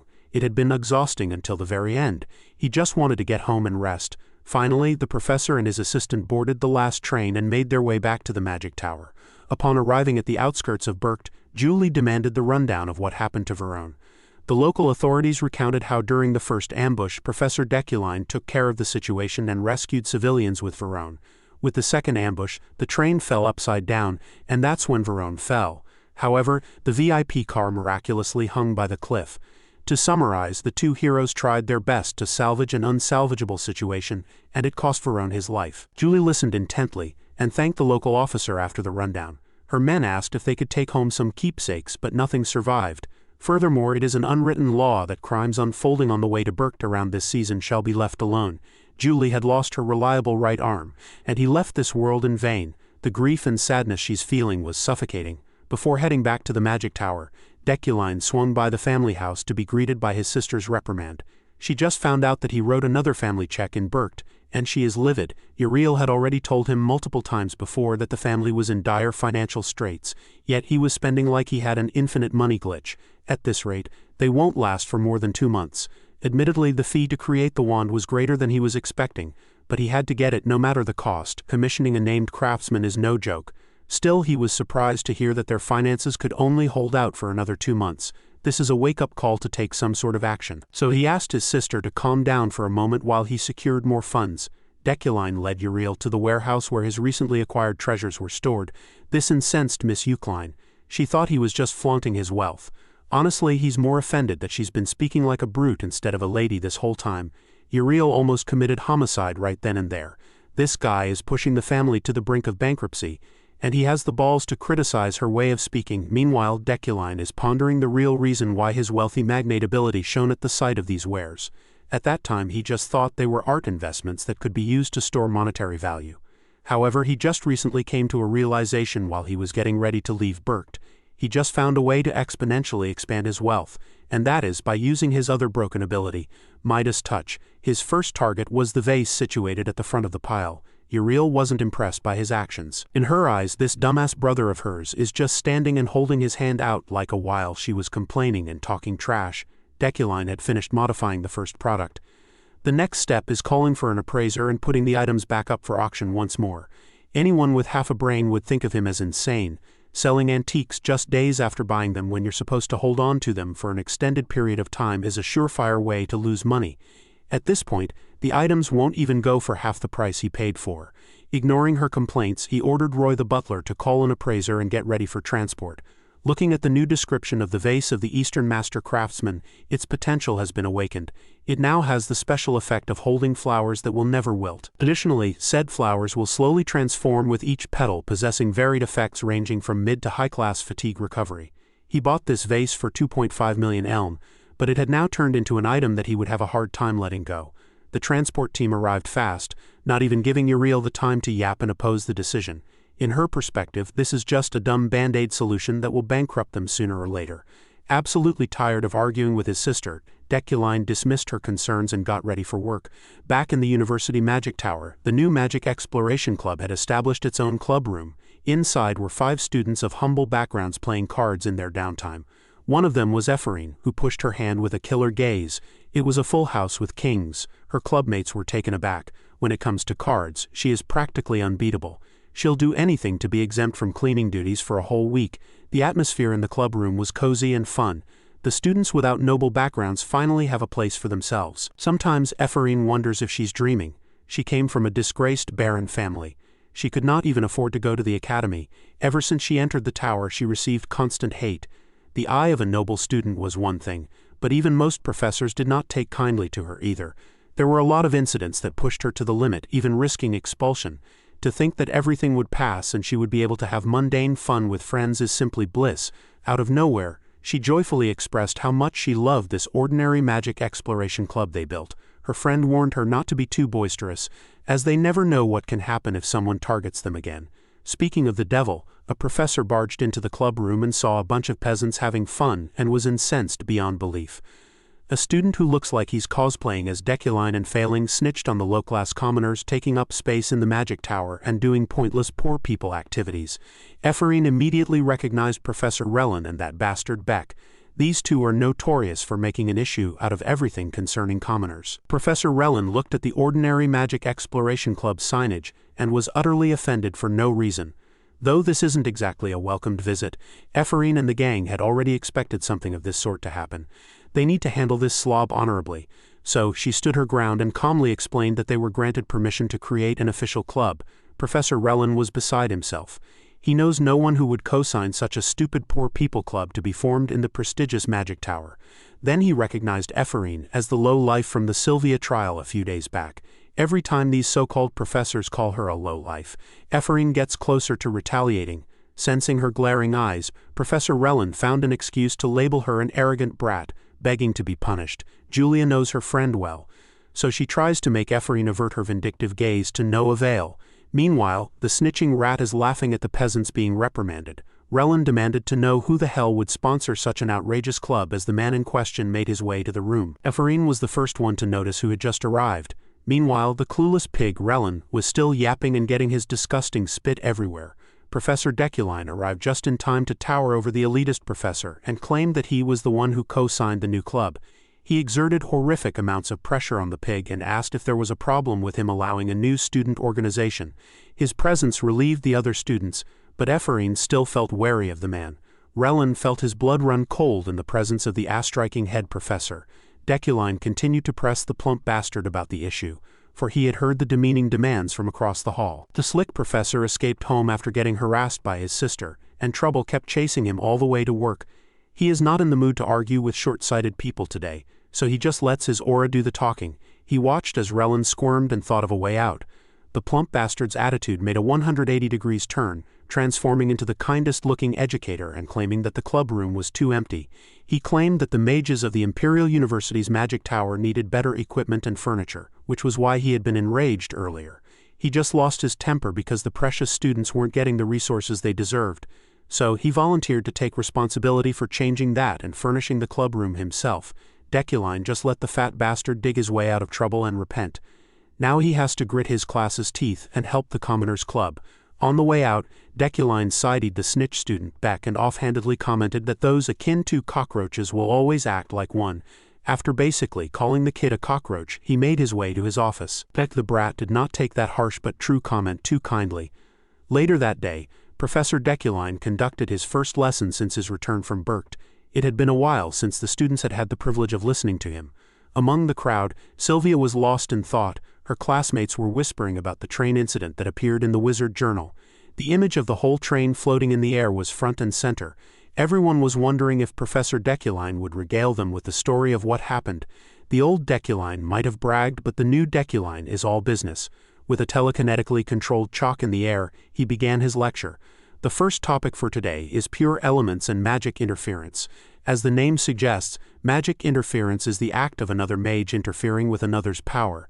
Before they dive deep into the basic theory, Deculein had devised a practical preliminary test. Alan entered the room carrying a box filled with some sort of mineral fragments. With a flick of his finger, the professor manipulated the fragments with telekinesis. He carefully sent each fragment floating in front of each student. Of course, the kids were equally baffled and amazed at such a high-level utilization of magic. Sylvia wasn't so easily entertained, and Ephraim was more curious than A. The professor explained that these floating in front of them were magic stones that cost 3,000 eln each. He won't cast any other spell other than telekinesis, and they must try interfering with that magic to take the stone.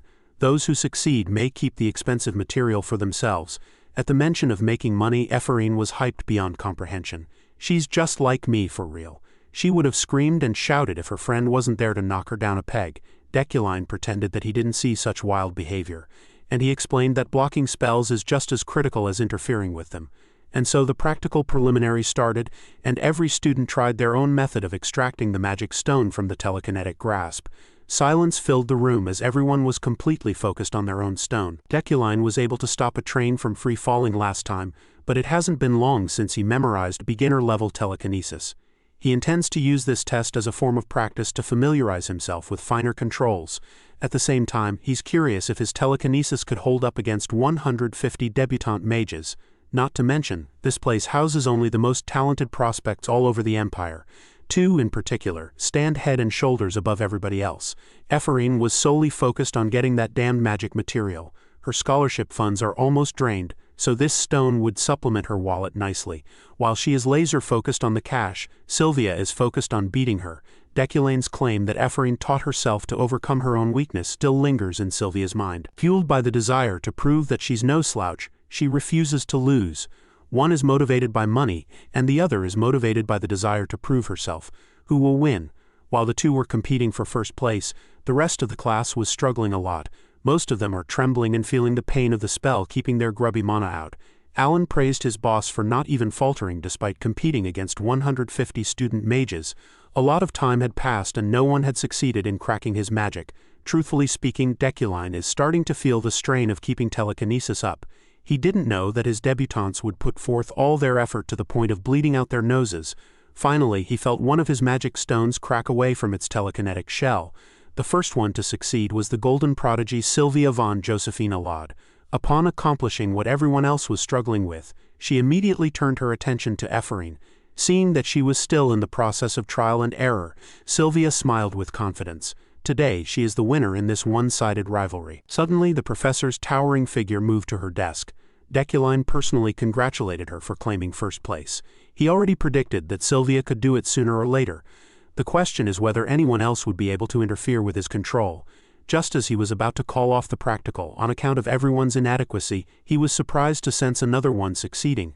The bright green light attracted his and Sylvia's attention. Through literal blood, sweat, and tears, Ephraim had succeeded in securing her free 3,000 eln. Sylvia felt pressured. There were only a few seconds of difference between their clear time. She can't be complacent. Meanwhile, the rest of the class looked like they were collectively their pants, but their magic stones were unassailable. Some threw up on their desks. Some bled profusely, and most of them passed out from exhaustion before Deculein announced the game over. He called his failures pathetic for not even making his stones budge. He urged them to take a break and clean up the stinking mess thoroughly. The students gathered themselves as best as they could and followed the professor's instructions. Julia asked Ephraim how she succeeded when everyone else, aside from Sylvia, lost their dignity and almost lost their lives for a simple practical. Admittedly, Ephraim almost failed too. She was just fortunate to have an epiphany in the middle of the process. She does not know much about telekinesis, but when she tries breaking through Deculain's magic, she feels like she has broken through something tangible. A few meters away, Sylvia's mind is going a mile a minute. She simply cannot accept that the one who ranked at the bottom of the previous exam caught up to her pace so quickly. She knows for sure that no special considerations were given to the girl. She suspected that the rumors about Deculein teaching the commoner girl in private after-work sessions were true. If that's the case, then Deculein must have lied to her back at Berkt. She simply cannot fathom what the half-wit commoner has that she doesn't. The prodigious young lady of Allard had the gall to call Ephraim arrogant without looking at herself in the mirror.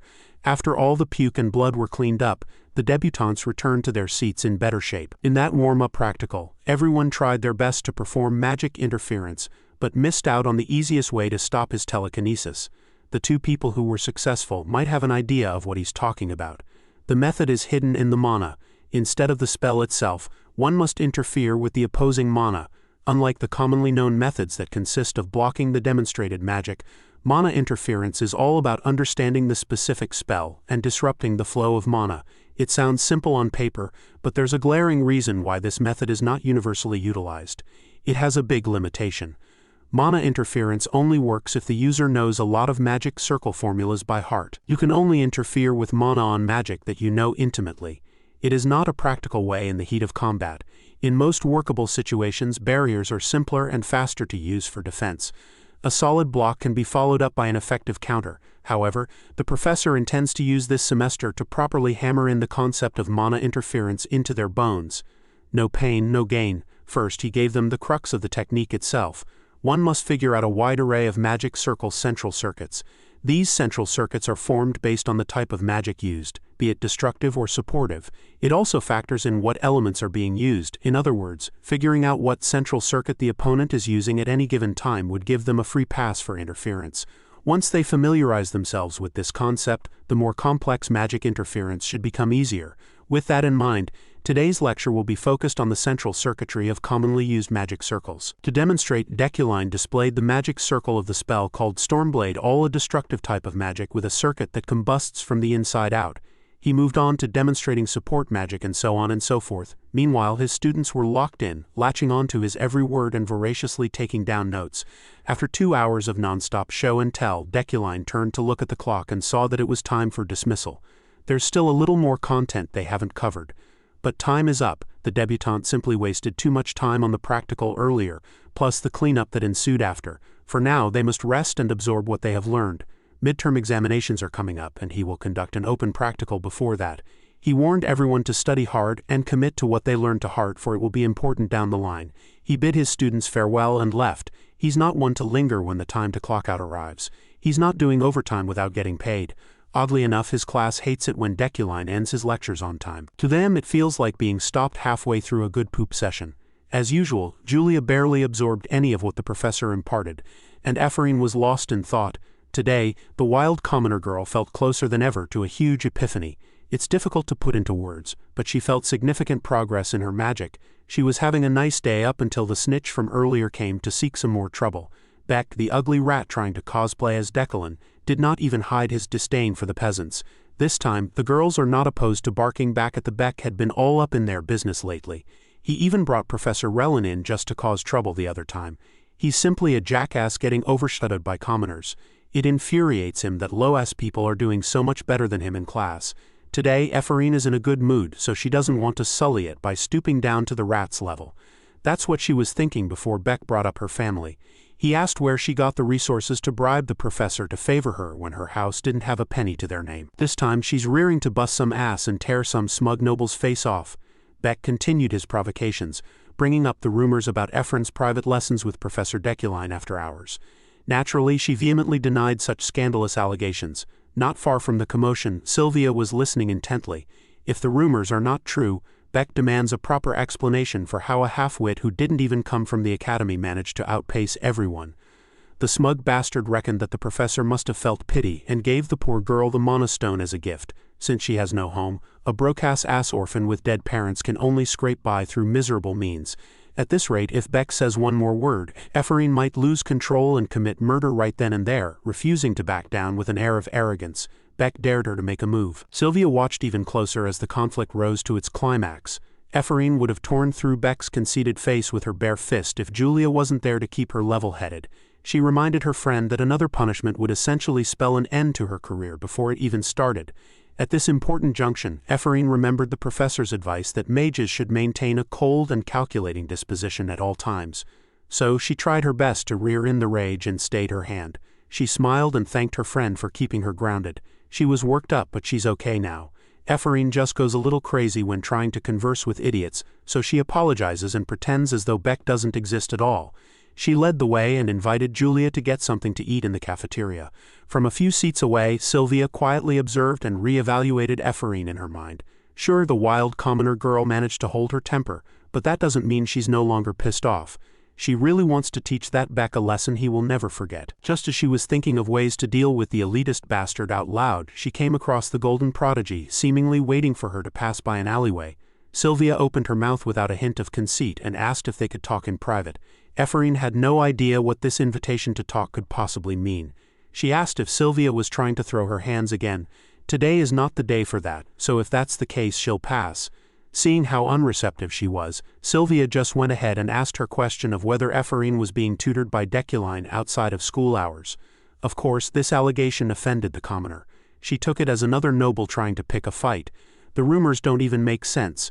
They have the worst student-professor relationship, so the secret tutorial allegations simply sound insulting. While Ephraim was fuming and rearing for a fight, Sylvia silently assessed her response. Upon seeing that the commoner was being genuine, she turned around to leave. Before going, she left Ephraim some relevant tidbits of information. As far as she knows, the professor hasn't stepped foot into a laboratory in 3 years. He hasn't returned once since Ephraim's father passed away. Blind as ever, the commoner took this info as confirmation that the scammer simply could not do anything right without her dad's help.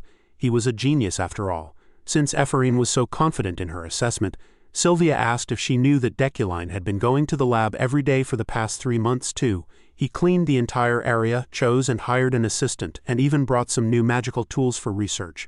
That can only mean one thing, right? Ephraim was taken aback. Her mind immediately jumped to the worst-case scenario. Maybe the thief is going to extort her late father's research findings again. However, the scumbag Deculein everyone knew should not be capable of continuing such high-level studies himself. Still, this left her feeling an uneasy pit in her stomach.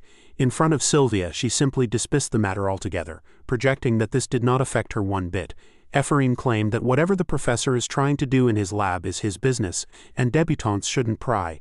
Sylvia could see through her act and hid her smile. After rattling her with an unexpected revelation and seeing her reaction, Sylvia bade Ephraim a dismissive farewell.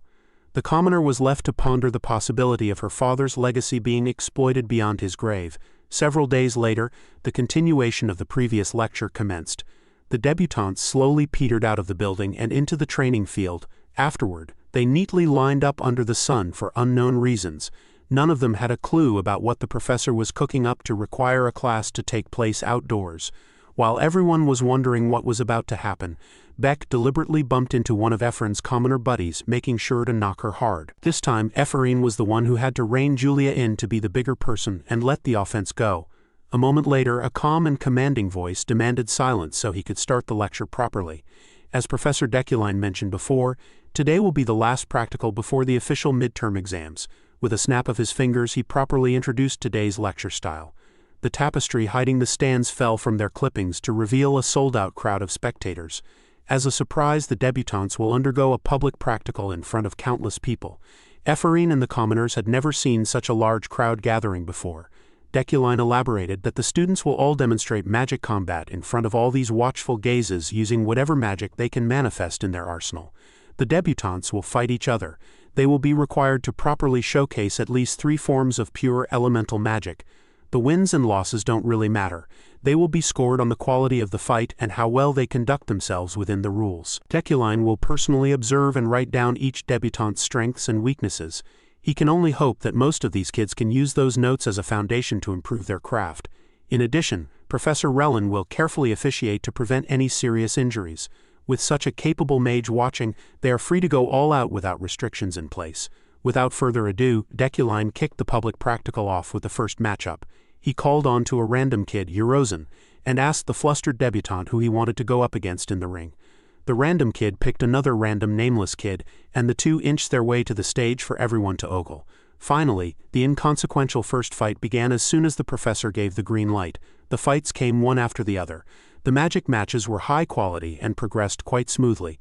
These debutantes might pale in comparison to real geniuses, but these kids have their own respectable talents.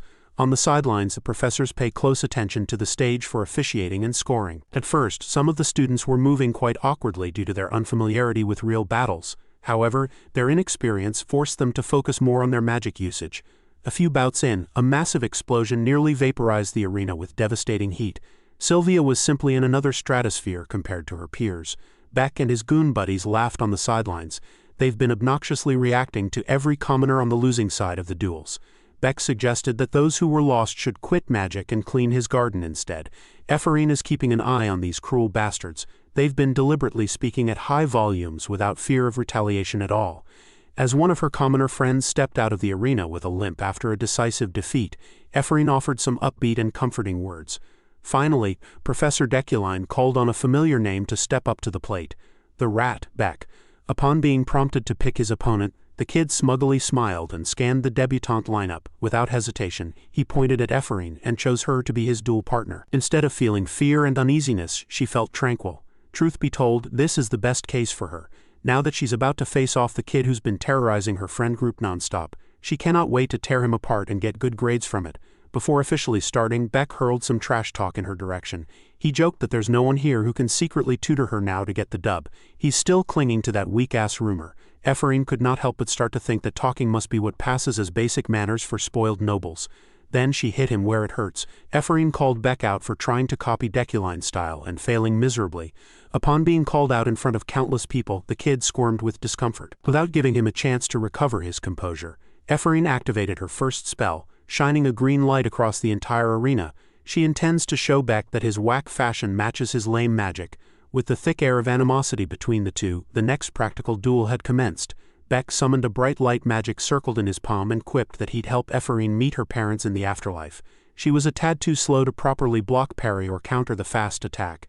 It sent her hurtling back to her corner. After knocking her down the floor, Beck continued his assault to keep her down there. With a cocky grin, he reveled at his own domineering show of strength in front of the crowd. He loved the cheering. This could have gone on forever, and he would have loved every second of it. But the reality has something gloomier planned for the brat. Despite all his efforts to take her down by force, it looked like the commoner girl was entirely unharmed. After coming to the magic tower, she's been pondering about this old saying she had heard before. A good beating perfectly suits a noble. True words have never been spoken. Using her own magic circle, Ephraim summoned some sort of gooey green slime life form stampeding towards Beck. The slime eventually took the form of a fist and sent the Deculein cosplayer up to the stratosphere with a single punch. When Beck landed back on the ground, he was crying and traumatized. Someone better check his underwear for some yellow. Maybe there's also some brown in there. Ephraim would not miss this chance to gloat and bask in victory while towering over the defeated rat. Even after the announcement of Ephraim's dub, the bitter Beck believed that she had just gotten a lucky hit. Deculein was actually quite annoyed as the last bout finished too quickly because some idiotic miscreant couldn't hold his ground. It would be a shame if they didn't give the spectators a proper show of appreciation for their attendance. Overhearing his complaints, Ephraim volunteered for one more chance to go up and fight. She needed to use 3 kinds of pure elemental magic to pass the practical, yet she had only used one thus far. Her opponent was so weak that she could not even show her true capabilities without going overboard. What she said made sense. She's clearly strong, but the criteria would fail her simply because of an inadequate opponent.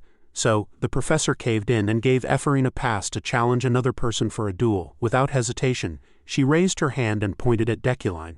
With a confident smile plastered in her place, she loudly announced an unprecedented challenge for the professor. She already defeated the cosplayer. It's time to fight the real thing.